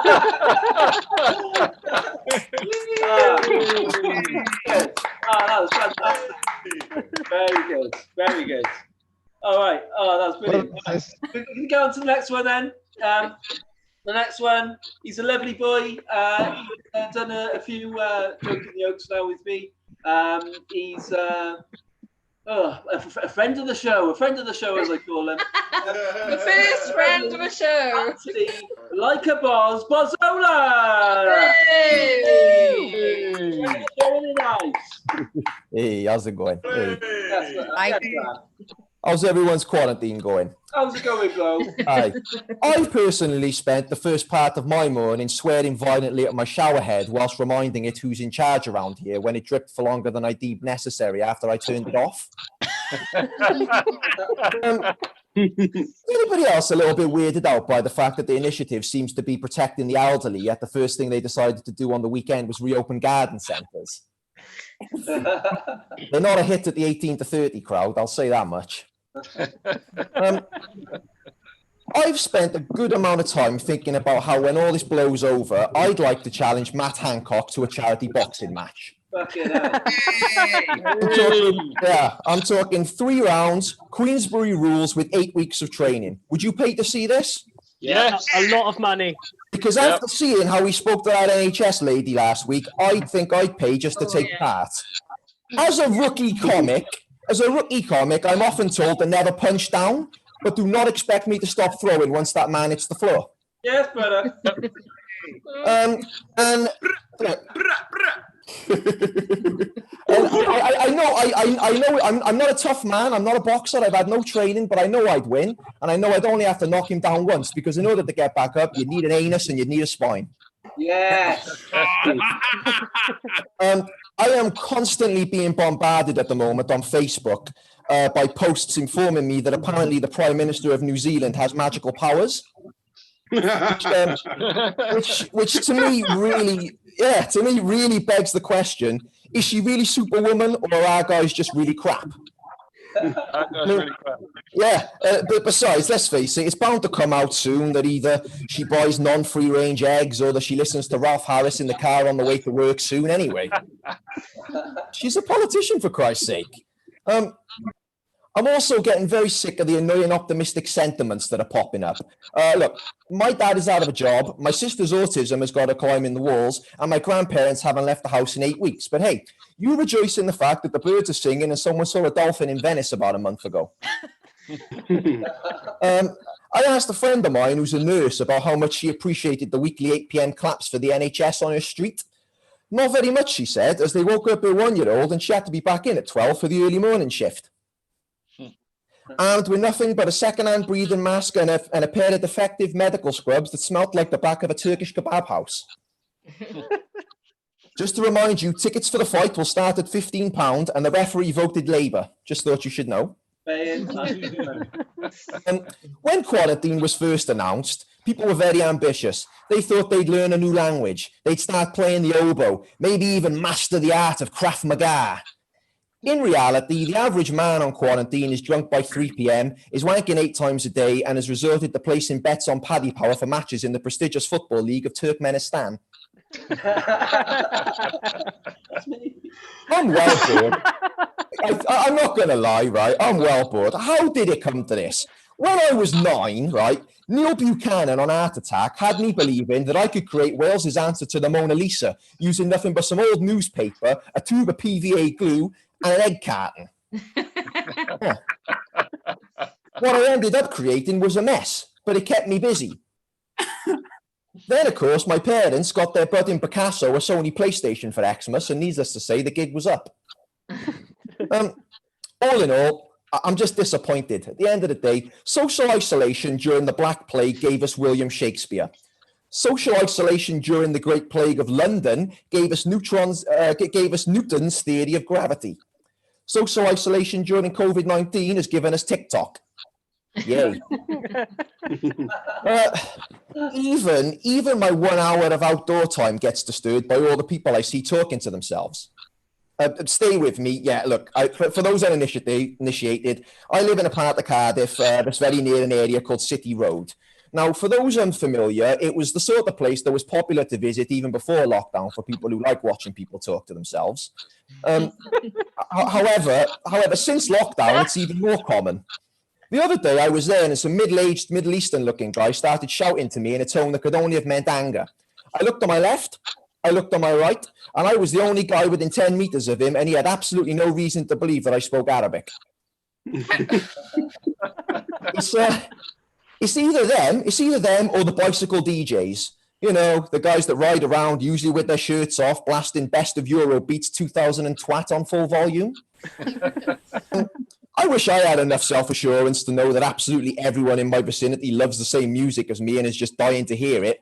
Then again, I own 2 Will Smith albums, so... With so much on my mind, I invested in an online counsellor recently. Her advice was to eat healthy, get enough sleep, and consume as much positivity as possible. I spent the last 3 weeks learning how to make McDonald's breakfast. Last night I binged Parks and Recreation until 3:30, and my most listened to band on Spotify last I checked was REM. It's going well. It was like in work the other day. Yeah, I'm still in work. We had a telly kit on personal welfare. Yeah, it's one of those places. The guy said something to the effect of, "It's not good to keep things bottled up, and you really should let them out." I was like, "You sure? You're really fucking sure?" So I should tell management how bad I think the situation is. I should trash my workstation because it's too small. And I should tell my colleague that I think her 3-year-old sounds like an asshole.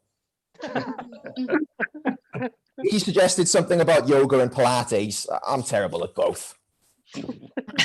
Joking aside, though, I am glad to still be working. The other day, I thought about killing one of my colleagues. But at the end of the day, if I was stuck at home 24/7, I feel like I'd be at the stage where rather than a thought, the act of murder would be more like a knee-jerk reaction. I can't lie, things have been a little rough.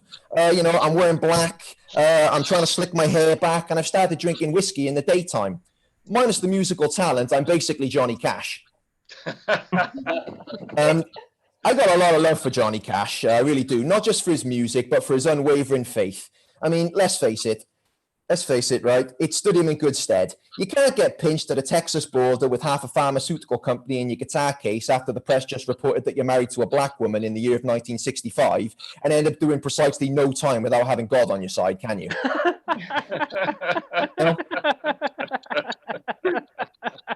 I wouldn't call myself Mother Teresa, mainly because it'd be weird, but I do believe in God.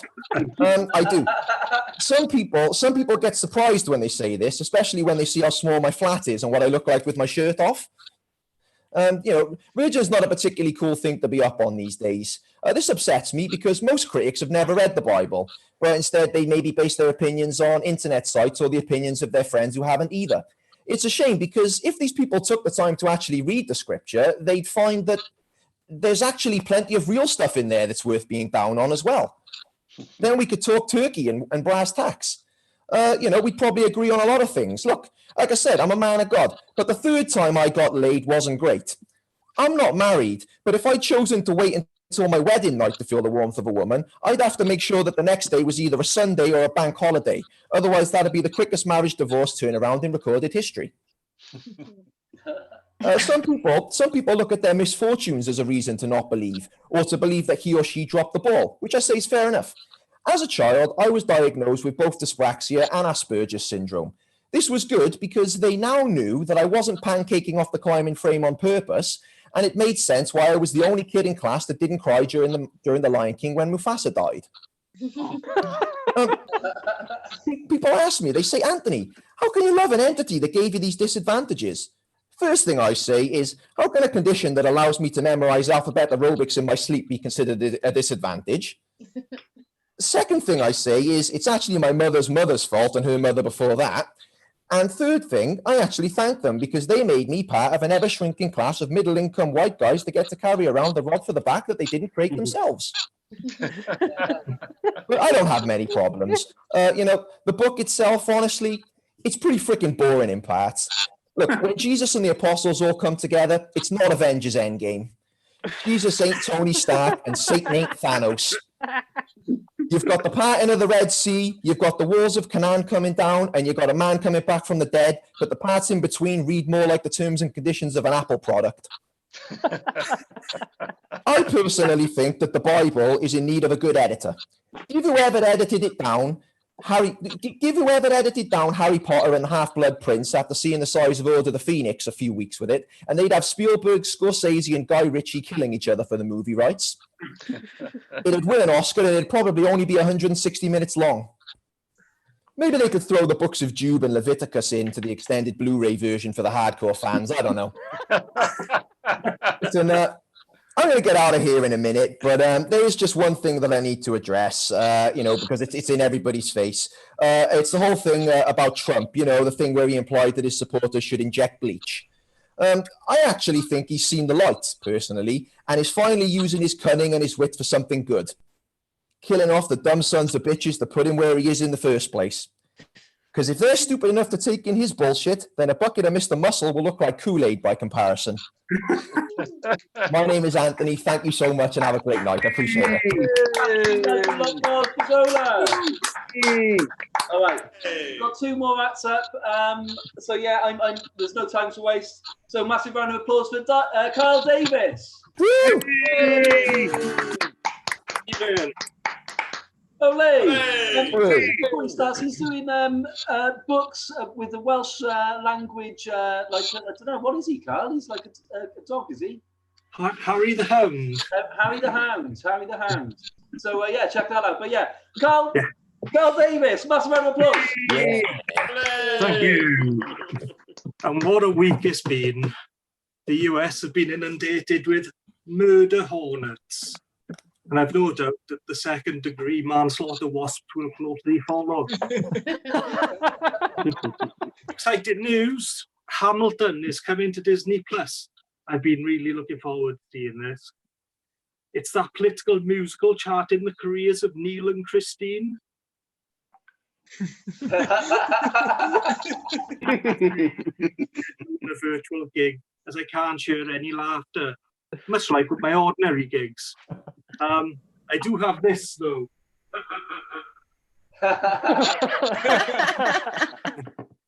So my wife and I are working from home at the moment, and that's a bit odd. I have, for example, had to write my name on the milk, and I have to keep leaving passive-aggressive notes about unflushed toilets. Speaking of which, I now also have to be careful about when I go for a wee, in case she's on a video call and they can hear me. It's got so bad, it's turned me into a nervous peer. And I don't mean I'm an anxious metal structure stretching out into the sea. If I have to use the bathroom, I just stand in front of the toilet for what seems like hours and wait. And wait. And wait. So I've been working through this with my therapist, and she's given me a technique to help. You basically sing happy birthday in your head, and this distracts you and stops you overthinking it. And you know what? It really does work. The only issue I have now is I can't go near anyone washing their hands. I've been using the lockdown as a chance to get fit. I now have a virtual personal trainer. He recommended squatting to improve my fitness. So I now live in a house with 63 other people. He also encouraged me to get a weighted vest. What does he think this is? I've been working on my fat upper body for years. They even have a virtual gym know-it-all. He watched me doing weightlifting the other day and walked over and was like, what I want to do is use heavier plates. I said to him, use heavy plates that got me into this shape at the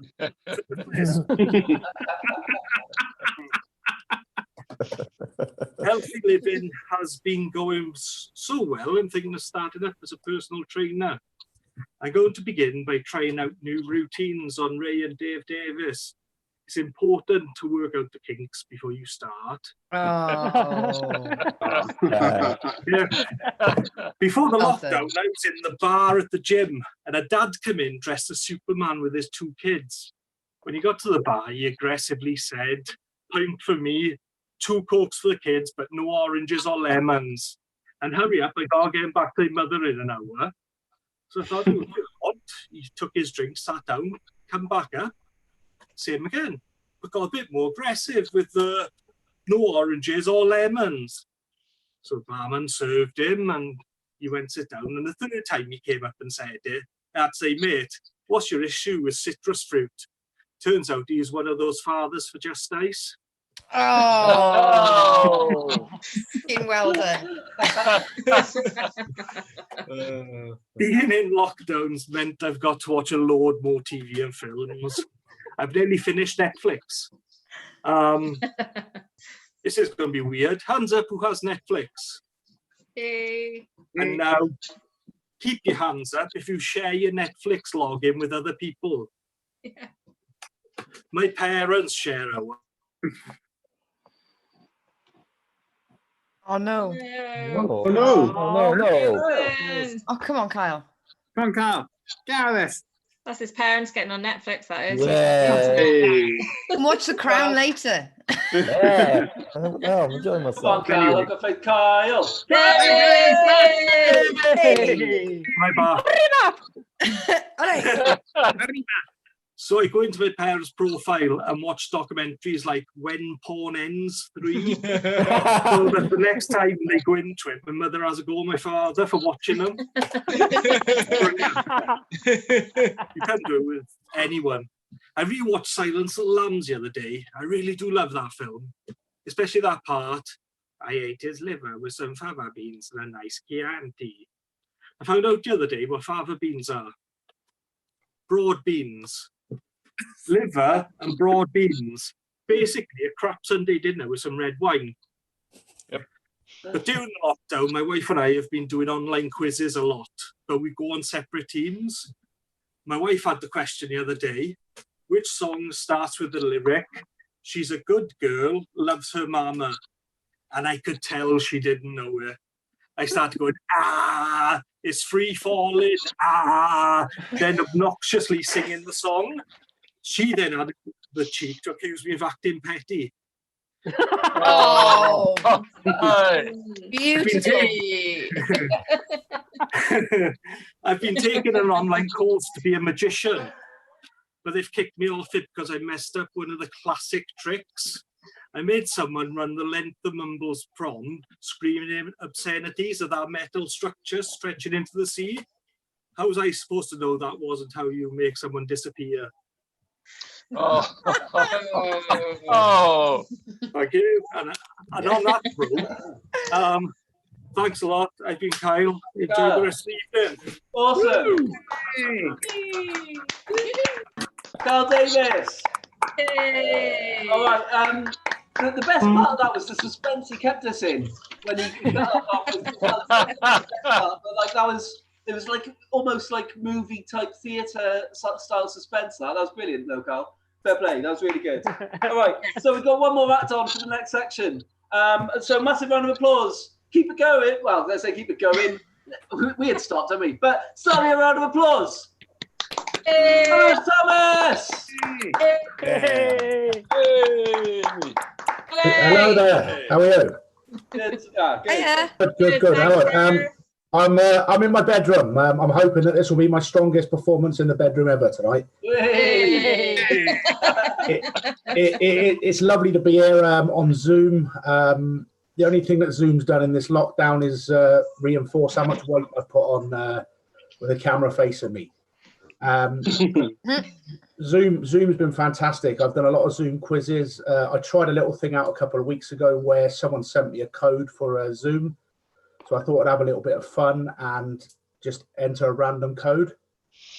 I ended up in Norfolk Women's Institute's annual general meeting. But But no, this lockdown has been interesting. I didn't realise about the NHS clap every Thursday. So the first Thursday in the lockdown, I went for a run around my estate. The next thing, I'm coming back, every single resident is clapping me. It felt like the London Marathon. I've got 2 kids. I've had to do homeschooling. It's been horrendous. This prick called Joe Wicks, bloke who does workouts at home. First Monday of lockdown, my daughter refused to take part in the homeschool Joe Wicks PE lesson, claiming that she left her kit in school. But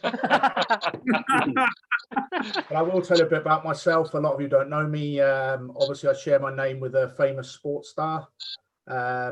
We've obviously got something in common. I've recently come out as retired from rugby. It was a big thing, but the night Gareth Thomas came out gay, 7,000 Welsh men tried to be my friend on Facebook.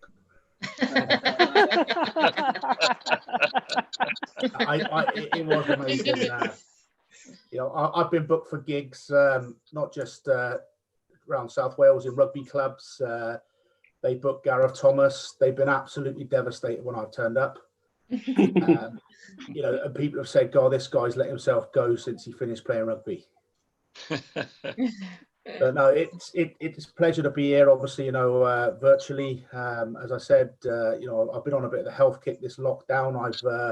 I've got myself a Fitbit. It's an amazing device, the Fitbit. I couldn't work out, how I was going to start hitting 10,000 steps because it's been busy homeschooling. Then all of a sudden, I realised that the Fitbit works on arm movement. My wife left me in my bed on my own, and I'm pleased to say that that night when she left me there, I hit 10,000 steps.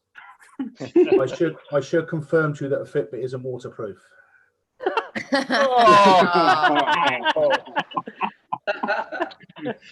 I have been on a health kick. Last year, I took part in a triathlon. I completed the Ironman. Fantastic achievement for me, but it was really difficult at the start in Tenby. The Welsh National Anthem was playing. My little son came over and he said, "Dad, what's a triathlon?" I said, "Well, it's 3 events, son. It's 3 events." I said, I'm gonna go in the sea. I'm gonna come out. I'm gonna go on my bike and then run a marathon. And my son said, "Dad, the only time I've ever seen you do 3 events is starter, main course, and dessert." But I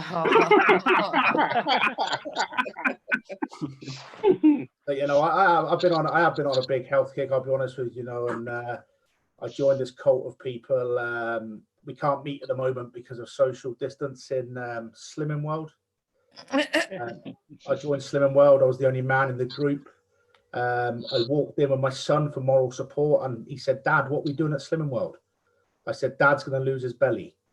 At the end of the first class, we got to the car park. He said, "Dad, get back in there because you've still got your belly."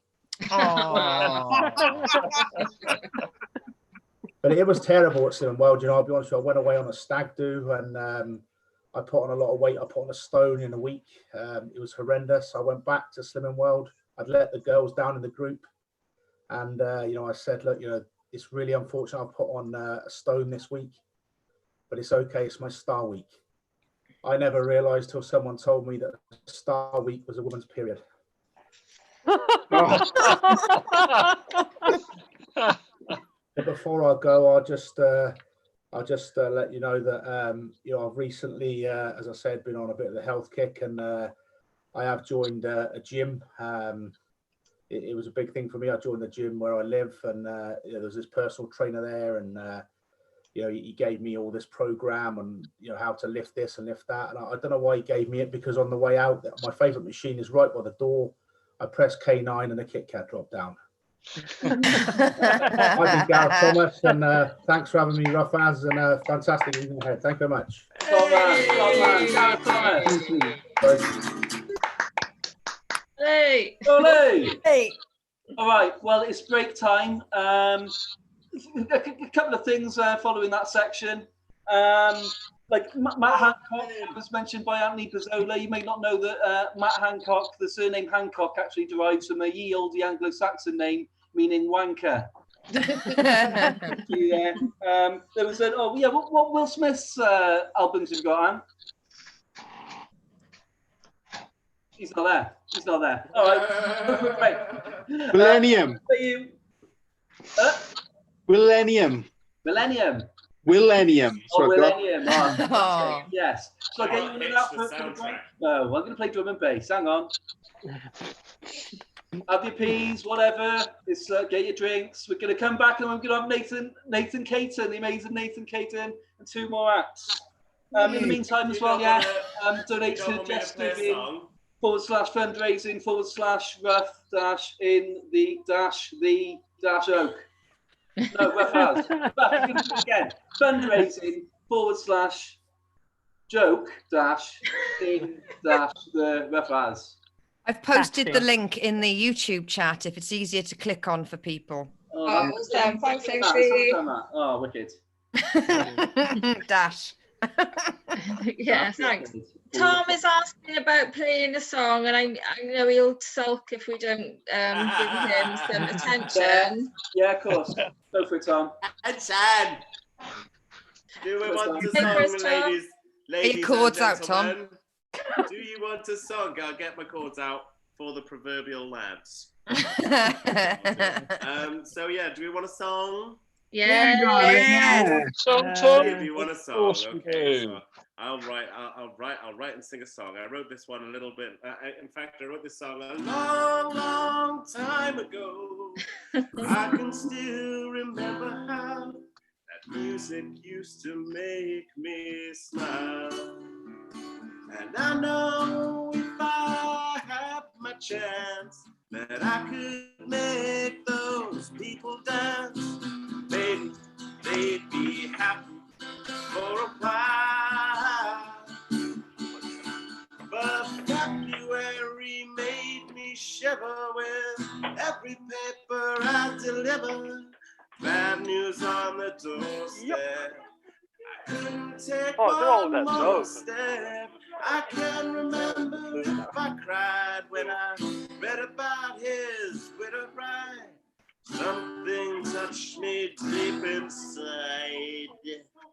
The day the music died. Sing it all.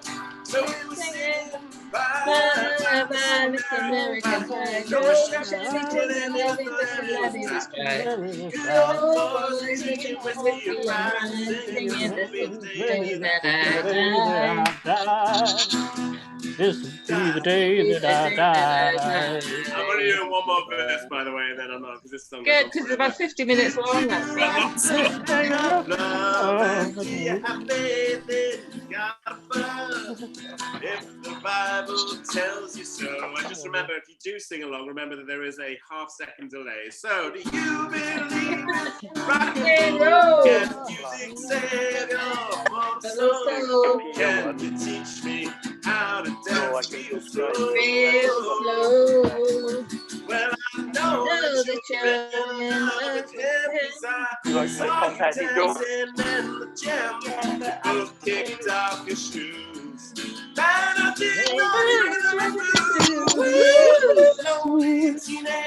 drinking back with a pink carnation and a pickup truck. And I knew I was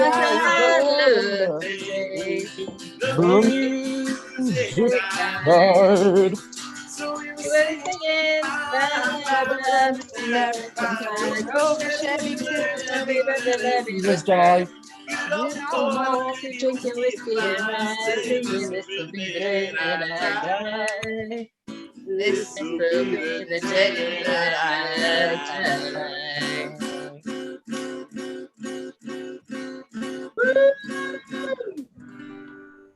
Yay!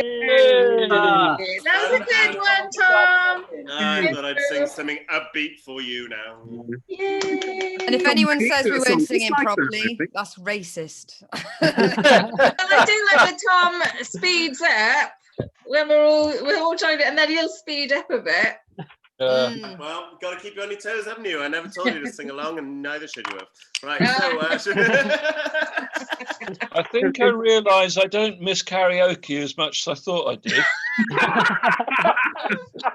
Right, and then the loo before we start up again, No okay? worries, yeah. No worries. For everybody watching, this is a great chance to use this time to donate. The fundraising tag is in the chat in the YouTube chat, and it's also on the event page on Facebook. So anything you've got, come on, give us your money. Save our NHS. money. And you can also donate to the NHS where you are, or NHS Together. Yeah. But they may as well give it to us. Right, let's get you some drum and bass, folks. Let's get you some drum and bass. If anyone's been following along at home, I've been doing a tally chart because I'm interested in this kind of stuff. We're on two nonce jokes, one cum joke, and my tally for puns is off the fucking chart. How many were there for yeast infections? No, I don't. one yeasty one so far. Thank you. I guess that's like lady cum. No, it's Sam. No, it's not. Really not. It'll leave a bad taste in everyone's mouth. Genital fluid that tastes bad. You're the one that's cutting hairs. You should be selling it online because of the baking craziness that's going on right now. Oh, honestly, I have written a set. Yeast. I've written a. I know yeast. Yeast is yeast. I've written a set. That's self-raising by any chance. Oh yeah. I've written a whole set about Gwyneth Paltrow formulating her own yeast production.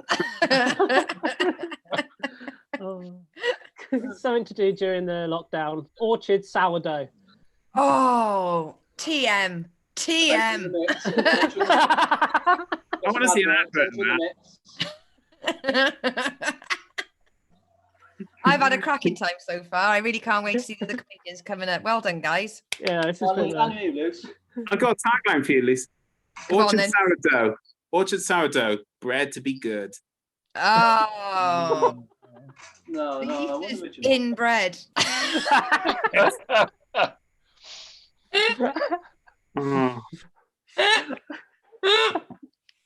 might want to add some more to your tally chart, Sam, I think. I bloody love a pun. I think it makes the world go round. And anyone that's too ashamed to use puns in their stand-up, have a chat with yourselves. That's about 90% of my act was puns, I think. So I think you're responsible for a quarter of those ticks. He's got ticks. Shit, you shouldn't be going out in this weather. I've got nervous ticks. Oh, Ray, we love you so much. I get drugs on ticks. Anthony, got a question for you. You know, said you think about going to a boxing match with Mick Hancock. Matt Hancock. Yeah, Matt Hancock. Sorry, Matt Hancock. Nick Hancock's done nothing. Sir Matt Hancock to you, Rich. Did you call yourself Rocky Bozola? Just, to get the feel of a rock. Sounds good to me, pal. By the way, guys. Sam. Can I just say as well, Kyle Davis, you have been my mother's favourite comedian tonight, and bear in mind, her daughter's performed. Oh, when she feel that burn. Thank you. It's like thanks, Mum, but I think you meant to. Can I just say as well, a big thank you to everybody watching on YouTube. We started off with something like 37. We've still got 34. That's three. A big thank you to Sean Harries, Bennett Aaron, and Izzy Sutton for retweeting. Big up all the retweet massive. Oh, thanks for the retweets and for everything. Yeah, thanks, Lucy. Yeah, we had more last week, so it didn't really help, did it? So, anyway. Someone mute Tom. I'm not sure Tom is mutable. I'll give a I'm on the shout to gin someone now. in the Sorry, chat. I'm getting all gin sassy now. So my bad. So, a fella called Jamie Nemeth has said, we used to have a punishment t-shirt in our postgrad office because the puns were getting so bad.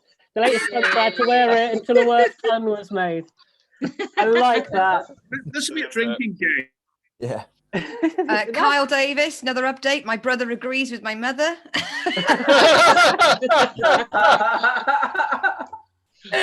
Winning. Yeah. Just remind your mother that you'll be the one choosing the home she goes to. Sorry, Steve. I honestly, my brother loves the fact that if anything happens, she's going to be mine. Yeah, she's staying with you. She ain't coming to me. She's staying with you. There you go. Noel's chipping up. Yeah. I'll let you look after that one. So I'm going through a tunnel. I see Danny French is jumping on the Let's Call Tom and Knob bandwagon. Thank you very much, Danny French. I am a knob. I was diagnosed by a doctor. He said, Tom, you're a knob. I said, thank you very much, doctor. You can't argue with medical science. That's right. No, nor should you. Them's the facts. Especially you, Ray. You No, know especially Donald Trump, Tom. Oh, well, no, he can do what he likes. He's the president of the fucking free world. Sarah, I kept my promise. Sequins, pajamas. Very nice. Very shiny. Very fancy. Fancy up top, flannelette down below. Oh, perfect woman. Perfect woman. That's not a Right, euphemism. should we get on with it? Hang on, then. Not quite yet. Just another 5 minutes, if that's all right. Yeah, 5 minutes. sorry. Is our big headline comedian. What, Sarah getting a Bridgman? bit like Sarah Bridgman, yeah. Why not? Sarah's headlining this. How are you, Sarah? I'm good, thanks, Tom. Oh, that's enough about that. Anyway, should we have another song? Yeah, let's have another song. I'm going to talk about me in a minute. Yeah, exactly. The great I need Wilson, to- so it'd be a much shorter show if it was like that, I think. Fine. I need Okay, to next thank one. Sarah. We had an amazing conversation today doing the Ruffers comedy podcast day, and she was a divine Oh, podcast. thank you. I am lovely. I'm the best, to be fair. Thank you, Yeah. Lucy. I've got to butter up Dan Morgan now to edit it. Tom, I need to. I'll message you tomorrow because we need to interview you for the podcast. You'll message my secretary. She's All right. currently on furlough at the moment, but she can work from home because Okay. she is me. I am my secretary. My name is Janice. How may All I right, take your call? I will message Janice. If not tomorrow, can Janice get back to me if I haven't messaged by Saturday? Janice is going to be busy masturbating tomorrow all day because You shouldn't ask your assistant to do that. I didn't ask her. She insisted, as a matter of fact. She really. It was one of the- Hashtag me too, Tom. Janice, just Come say a long no. way. If you want a job doing well, do it yourself, Tom. All joking No aside, cruel Ruth said words. that she did ask for help, but she's disappeared now. It's to be worried about. Last seen holding a sign saying ring 999, and Yeah, very true that, yeah. Just Ruth and Dylan, they go on first or they bugger off. Yeah. That's not fair. They're very supportive normally. Is it Di who's got the music running? I was going to say, is it Di? I think so. Di's giving us all, a bit of a callback to pre-corona times where an annoying person would be in the back of the bus with their phone playing music. So Oh no, they're still there. They're still there. Very nice, yeah. Is it anyone you know, Anthony? Oh mate. Oh, believe I gotta get it to work every freaking day. They're still there. They're still there.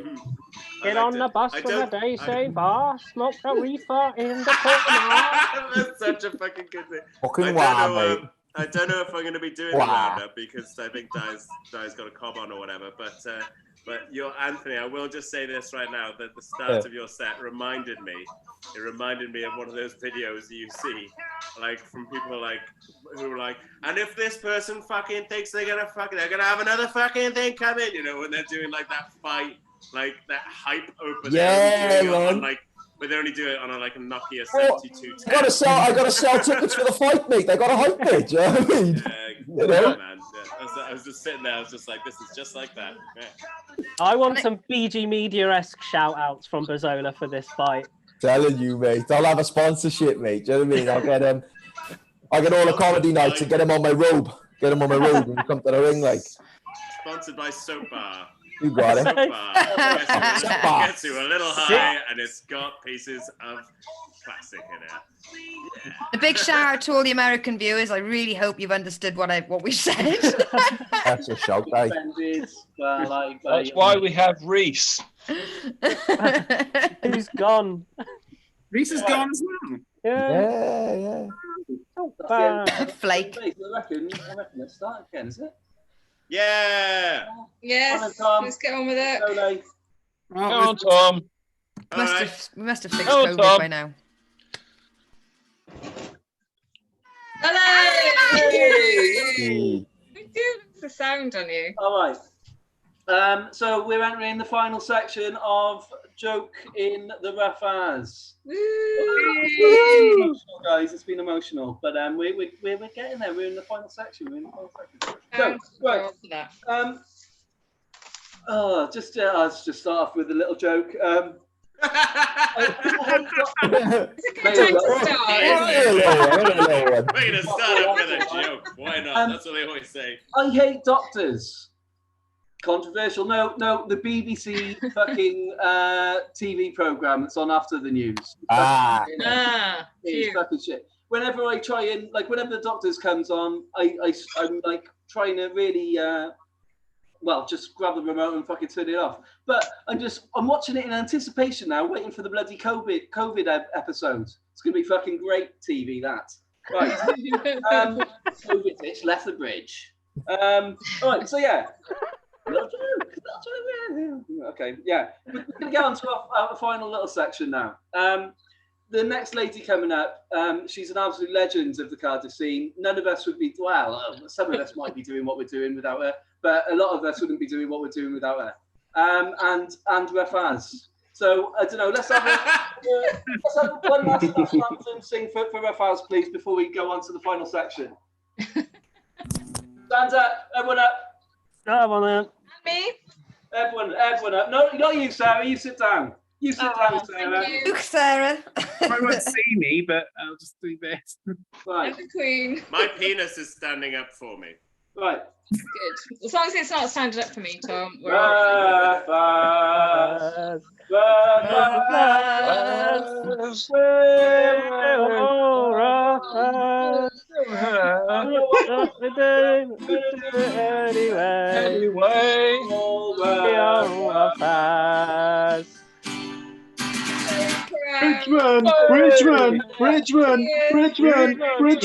Legend. Queen Sarah. I love you all. Thank you. Is that my introduction, Di? Shall I start? Yeah, well, is it me?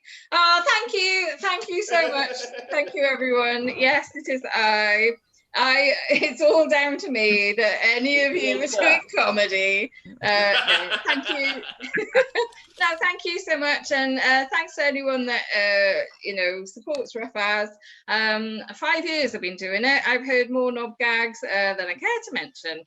I think that helps the scene get better. Fantastic. So let's crack on. So I haven't got that much to say. But I will say, now I'm gigging online. I don't know if anyone else that gigs online or been doing Zoom meetings and stuff, we all had to buy all bloody equipment and stuff. I would like to show you my piece of equipment I bought. Right. This is a selfie light. Ooh. Guess how much? £10 this cost me. Oh. It's going to make all the difference. Watch this now. Ooh. Actually, £10. That's about £10 worth of improvement right there.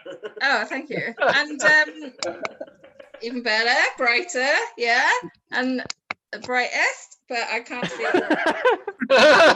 And off. Hey. I think it does make me look like a vampire. But in this light, it looks all right. So I've been feeling like, oh, I'm like a proper YouTuber now, except I'm not a teenager, but it's all good. It's all good. So, guys, I'd like to, guys, oh shoot, sorry, I'm trying to take the word guys out of my vocabulary. People, folks. Okay, so things I've learned, if it's a bit echoey, it's because I'm in my spare room that I'm in the process of redecorating. I've only just realised, oh my god, it's really echoey. Right, okay, so things I've learned during lockdown. Number one, turns out I'm not allergic to housework. Who knew?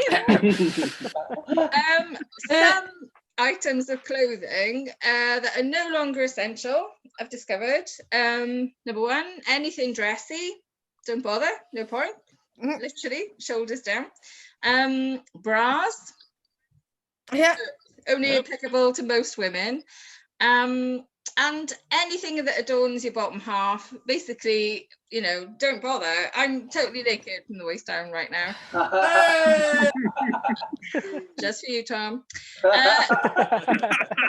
And it's only awkward when you putting the bins out. Am I all right? Okay. Other things that I've learned from the lockdown is I can grow plants. I can't believe it. Right. So week 1 of the lockdown, I panicked. Everyone else panic bought toilet paper and stuff. I basically panic-ette, no change there then, and panic gardened. And I had a red pepper seed that I sowed 8 seeds, and I ended up growing 7 of them. I named a few of them, but the one that I really named is this one. So this is Larry. Oh, hello, Larry. I don't like Larry. I don't like This is what happens, Larry. So I don't know if you, people, sorry, we're not allowed to say guys. So I don't know if anyone remembered from 2 weeks ago, but I'm really chuffed that it's still alive, so that's good. And I've given some of them away because I can't cope. Once they've got to this, I'm stressed out that they're going to die. So I've given a few away. But I'm keeping Larry because I've named him. That's me with plants.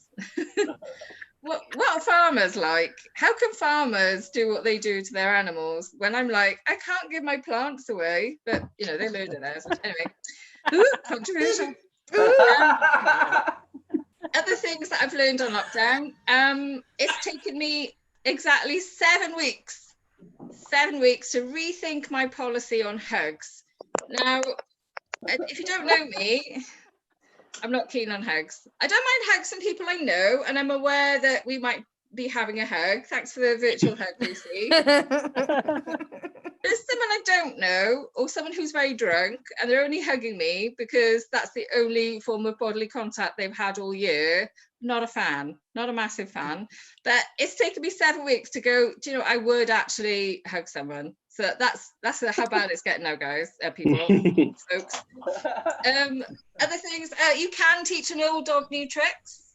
I think I've learned every type of fucking software there is going. I've learned Zoom. I knew Messenger anyway. I've learned Twitch. I figured out Twitch. I know, that's like other level software. Right, this is for you, Sam Smith, and anyone else that's tried to stream from Zoom to Twitch. Sam. Yeah. I figured it out. Oh, wow. I figured it out. It took me like 3 hours today, but I could do it. So me and Lucy are having a chat show tomorrow on Twitch. Watch as I go, I think it's streaming. It should be streaming. We see both of us. It should be streaming for about 4 hours. That should be cool. And finally, I think I've got one more thing. Yeah, finally. So I want to end up on something strong. This probably won't be it, but I'll sleep later. I'll be strong at sleeping and wanking. But hi, Dad, if you're watching. And my friend Liz. If Liz is still here, hi. Weird news. So we haven't had much in the way of light-hearted, fun, weird news, have we? But the other day, I noticed that Brian May. Did anyone see this story on Twitter? Brian May. Yes. Right. So apparently, so anyone who hasn't seen it, Brian May the lead guitarist of the rock band Queen, tweeted that he had shredded his arse in a gardening accident.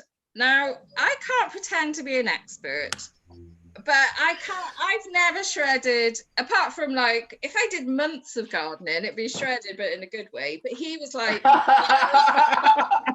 look at my shredded arse. It was like, I'm in hospital, don't worry, it's my arse that's shredded. But he wouldn't explain why. But I have a theory, okay? So I don't think that it was a gardening accident. I think he was taking advantage of Davina McCall's workout videos that are currently free online. And I think he just did too many grapevines. I think that's what that is. That's a 1980s aerobics joke there for you. And that's it for me. Something strong then, Sarah. Sarah Bridgman. Legend. Ole! Bridgman. Harry.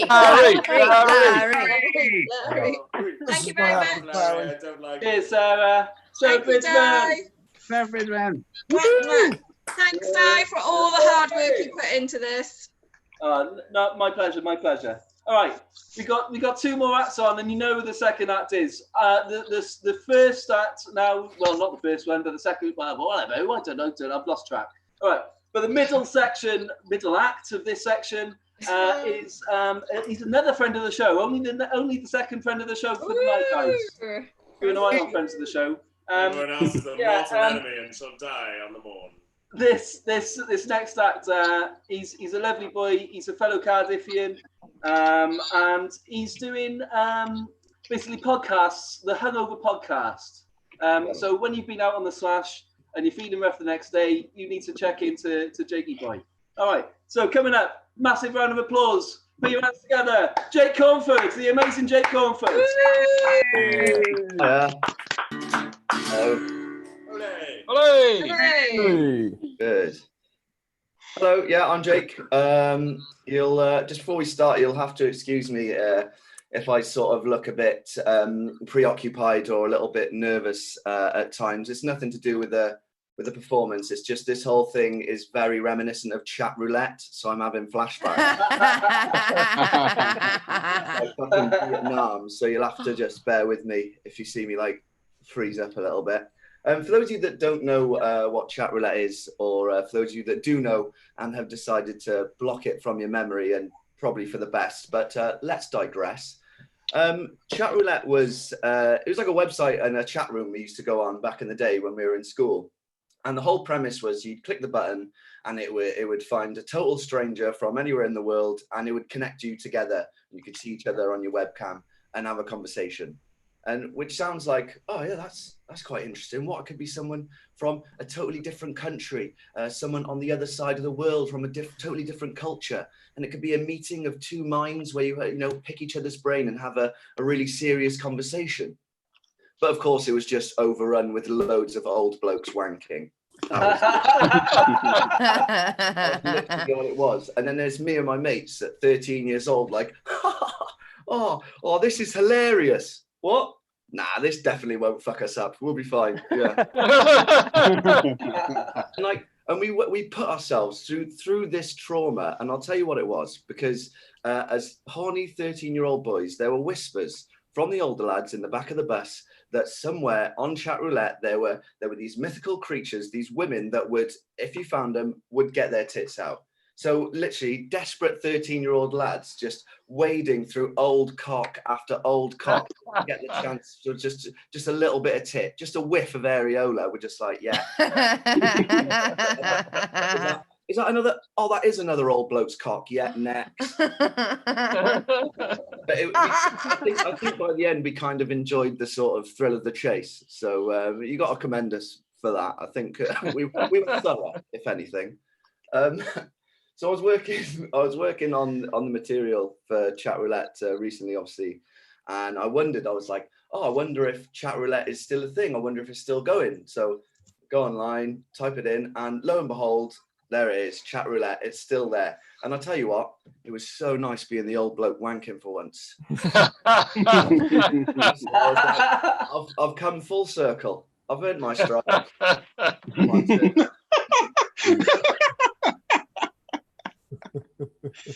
So obviously we're all in lockdown at the moment, and it's kind of been an extended time for us being in isolation. So obviously I'm going to talk about porn for a bit, if that's all right.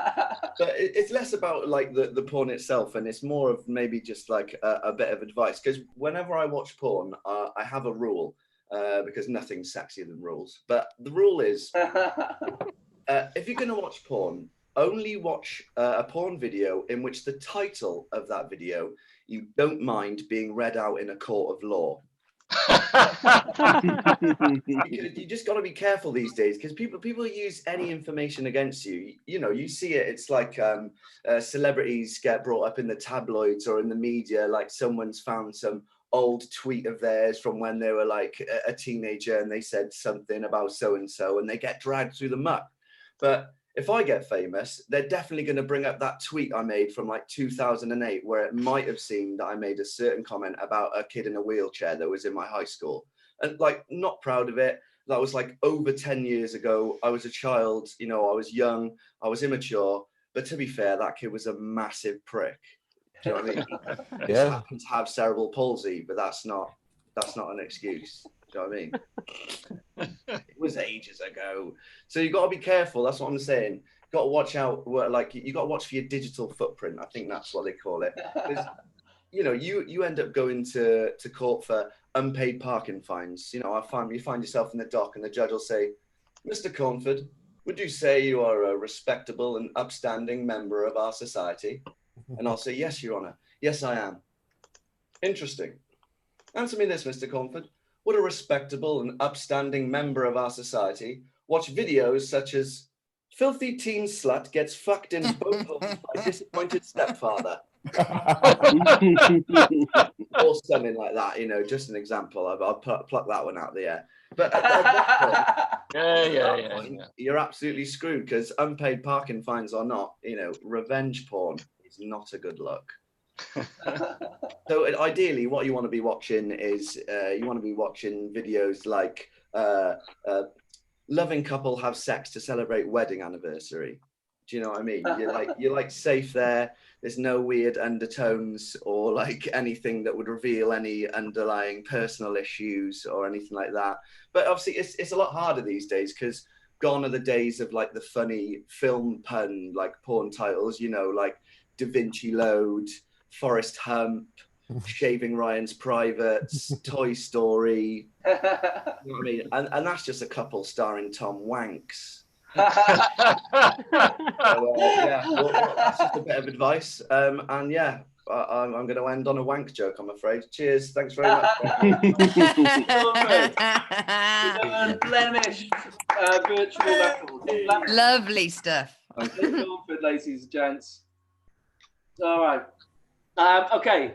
So now we've got the final act, and it's an absolute privilege to have him. And so I want everyone to give him the utmost respect. He's been on Live at the Apollo, God knows how many times. He's had his own show, and it's probably the best thing ITV have ever done. So yeah, everyone put their hands together for the amazing Nathan Caton.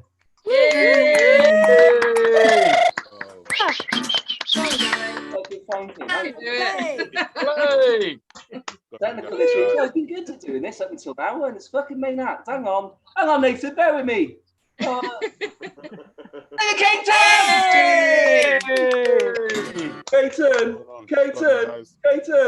You guys all right? Yes, Nathan. Hey. Yeah, I'm cool, man. It's cool to be talking to actual people. I spent most of today just talking down the camera because I was doing some self-auditioning tapes. I'm auditioning for a role in the next Little Mermaid film. About time. I don't know why. I can't even swim. Anyway.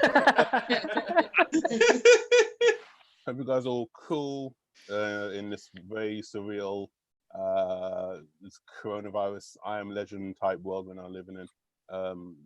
It's so like, oh man, I just find it bizarre, you know, just like queuing up outside Tesco's like it's a fucking nightclub. What's that about? Like I get so paranoid now. Every time I go to Tesco's, I wear shoes and trousers just so I know I'll definitely get in.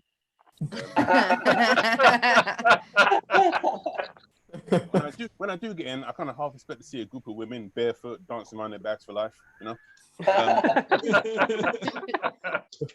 But yeah, it is weird how just life has just changed just so drastically, you know. There's all this social distancing, you know. Like if I'm walking down the street and there's like, you know, like an old white lady walking towards me. As soon as she sees me, she just stops, freezes, and crosses over the road in fear, which is surreal because that never used to happen to me before.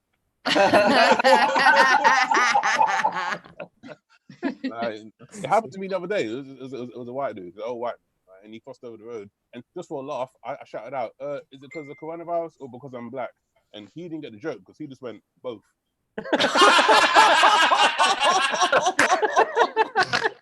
Honest, all right, cool, bro. I ain't mad at you. But yeah, this whole coronavirus stuff, man. It's opened my eyes to a lot of stuff, man. Like it's made me realize how many bellends we have living in the UK. You know, I mean, main one. And let's talk about it. Fucking Boris Johnson. Yes, man. Yeah. Yes. I mean, like, I would not wish ill health or death on anyone. Okay. However, the fact that you got coronavirus is fucking stupid. I mean, you know, of all the world leaders, it had to be fucking Boris Johnson, you know. Being politics, you know, the same guy who was talking about herd immunity and said that he went to visit people in hospital and he was shaking their hands, and now he's got coronavirus. Well, Kel fucking surprise, mate. Coronavirus. I mean, to be honest, like Boris Johnson, he looks sick anyway, doesn't he? He looks like he had coronavirus before coronavirus even existed. You know what I mean? He always looks just disheveled and just like, I know, just worn out and just like, I don't know, in a mess. But probably because of all the running that he does, you know, from all the kids that he's fathered. There's a lot of bellends in the UK, man. Other bellends, the people who don't understand simple words like stay at home, right? Turns out, it's not that hard, you know. It's like wherever you wake up, just stay the fuck in that building. You know what I mean? I've got friends who I found out are bellends, right? I didn't realize they were bellends until this whole coronavirus stuff. One of my good friends, ex-friends now, a few weeks ago, one sunny weekend, when it's sunny in the UK, we freak out and shit. He sent me a text like, "Bruv, the sun's out. You want to go to the park, have a game of football?" I was like, "Dude, we're meant to be staying at home, okay? I'm not breaking government rules. Also, I'm a massive sufferer of hay fever, okay? Yeah, like, same. It's bad enough me going to the park breaking government rules. I'm now sneezing uncontrollably in a public place. I'm not getting fucking arrested for my allergies. You know what I mean? Like, how's that gonna look? How stupid would I look sat in a jail cell? Like, hey man, what are you in here for? GBH, armed robbery. What about you? Funny story. I forgot to take a Pirites before going to the park.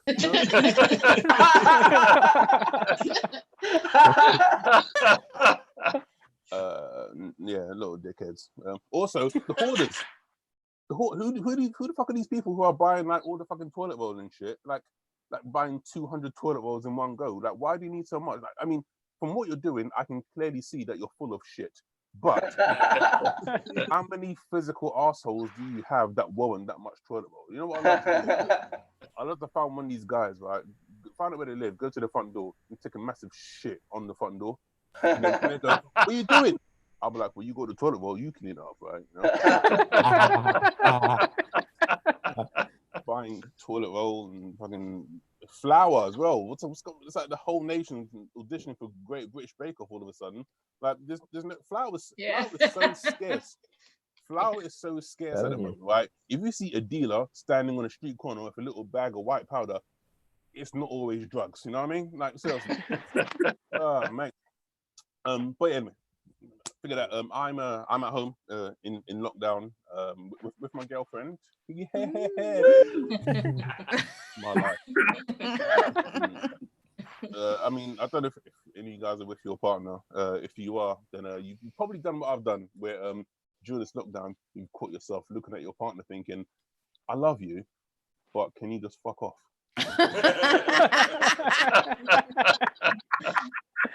That's where I'm at now. Me and my girlfriend, we're at that stage where it's like, not in a malicious way, but just get the fuck away from me kind of way. You know what I mean? Don't worry, I love my girlfriend. You know, she's caring. She inspires me.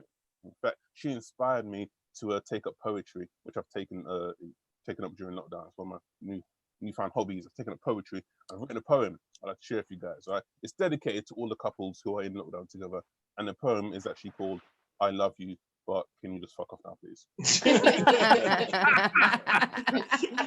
I'll share it with you guys. All right. So it's my poem by Nathan Caton. Okay. Right, so verse 1. It's not that I don't love you. It's not that I don't care. It's just that everywhere I go and everywhere I turn, you're always fucking there. When I go to get some food, when I choose to have a sit, there you are, right on top of me, like a fly on a piece of shit. Look, you're amazing. You still make me weak at the knees. I love you. But can you just fuck off now, please? It's not that I'm not there for you, baby, now and forever. But I will stab you in the face with a fucking fork if we have to spend any more time together. Morning, noon, and night, every hour that God has sent. Yet you still ask me, how was your day, babes? You know how the fuck it went. Look, I'm crazy about you. More than you can believe. I love you. But can you just fuck off now, please? Yes, we get on. The sex is amazing and we have a laugh. But when I see you at home during the day, I think, why can't you be frontline staff?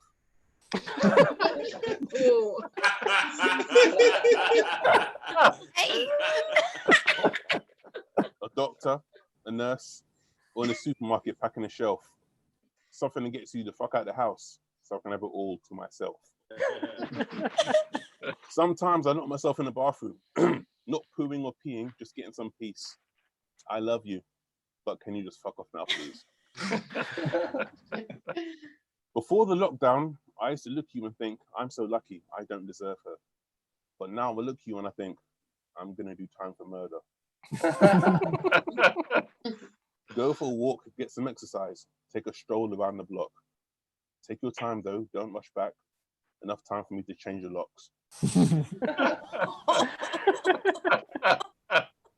Since we've been at home together, it's like pissed me off has become your expertise. I love you, but can you just fuck off now, please? Utter bad. Mate. So yeah, me and my girlfriend, we are enjoying life. Yeah, it's something different. It's new. But anyway, it's been fun to come in and chat my shit to you guys, man. I'm gonna go now and talk to my girl. Well, say talk to my girlfriend. She's gonna talk at me, and I'm gonna pretend to listen. Is that her behind you, Nathan?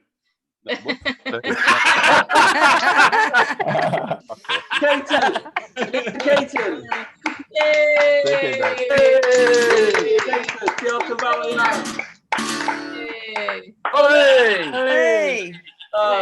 Nathan Cheers, Caton, man. Cheers, man. That was cool. That's the Stedford sorted. Yeah, he's an illusory guys there. All right, Nathan Caton, that was amazing. Thank you so much.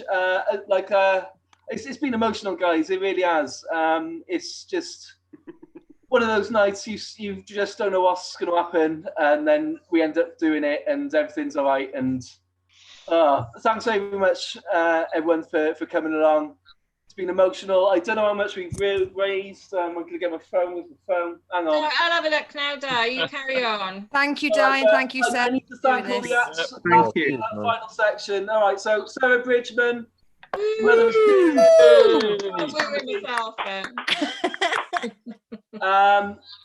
Jake Cornford. Yeah. Jakey boy Cornford. Let me put him on. Blinking. That man, Jake Cornford. What a guy. And finally, I don't know, Nathan might have scurried, but Nathan Caton. Hey. Absolutely fantastic. Yes. And thanks to Di. Thank you, Di. Yeah, thanks, Di. Di, don't die. Hi, everyone. It's been emotional. It's been emotional, but 267 quid apparently. How much? Whoa. 267 quid. Wow. Oh, well done. Well done. What's the number? 267. 367.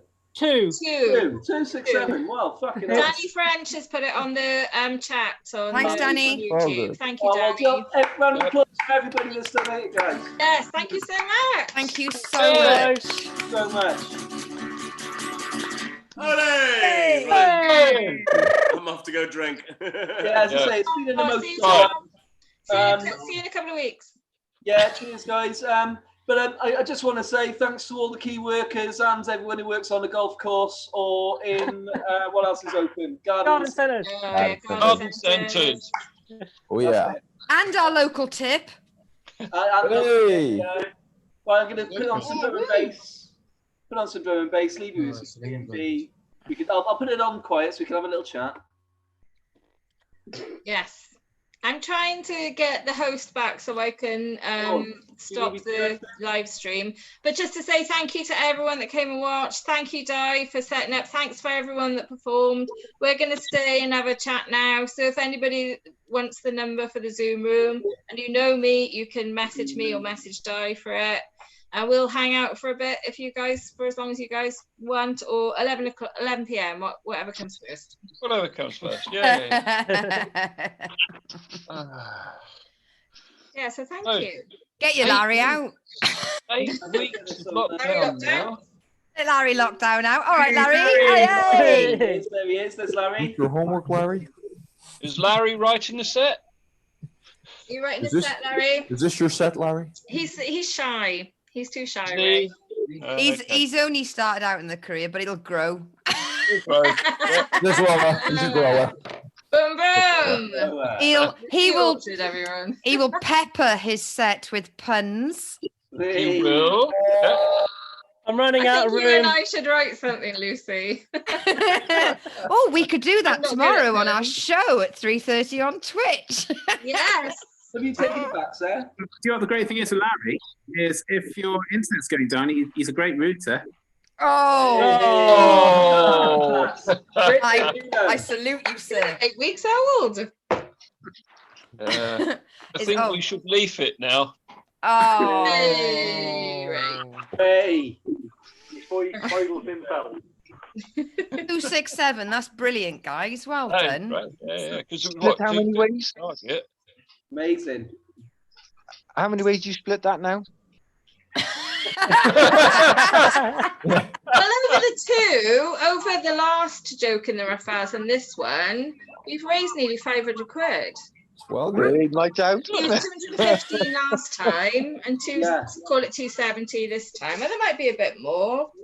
In London, that would be around.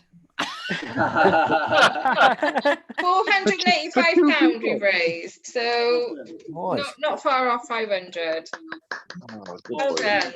Good job. Thank you. Gang. Well, like, considering I did £1,000 in a year, I did £1,000 in a year for joking, up until this point, and now we just done 500 quid. Oh, yeah. Amsterdam. Okay, maybe go to Amsterdam then. Ladies and gentlemen, my brother has now taken part in the room. Help us. Is it your brother Noel? Yeah. Noel. I have people. You all know well, don't tell us what month or date that you were born, because we can all steal all your money. Have again. You born February? No. I'll give you a clue, everybody. April? I can never ever miss my brother's birthday due to the fact that the papers remind me of his 2001, 2002. Oh, September 11th. No. When I pick up the paper and I see the 2 towers demolished, I'm like, shit, I haven't rung my brother. Pick up my birthday card. Right. Happy birthday. Right, it was my Good sister's to know birthday some yesterday, good by came the with way. it then. It was Right, Lucy's everybody. birthday on the 12th. Sorry, I'm just going to say goodbye to YouTube. Bye, YouTube. Bye, YouTube. YouTube. Gang.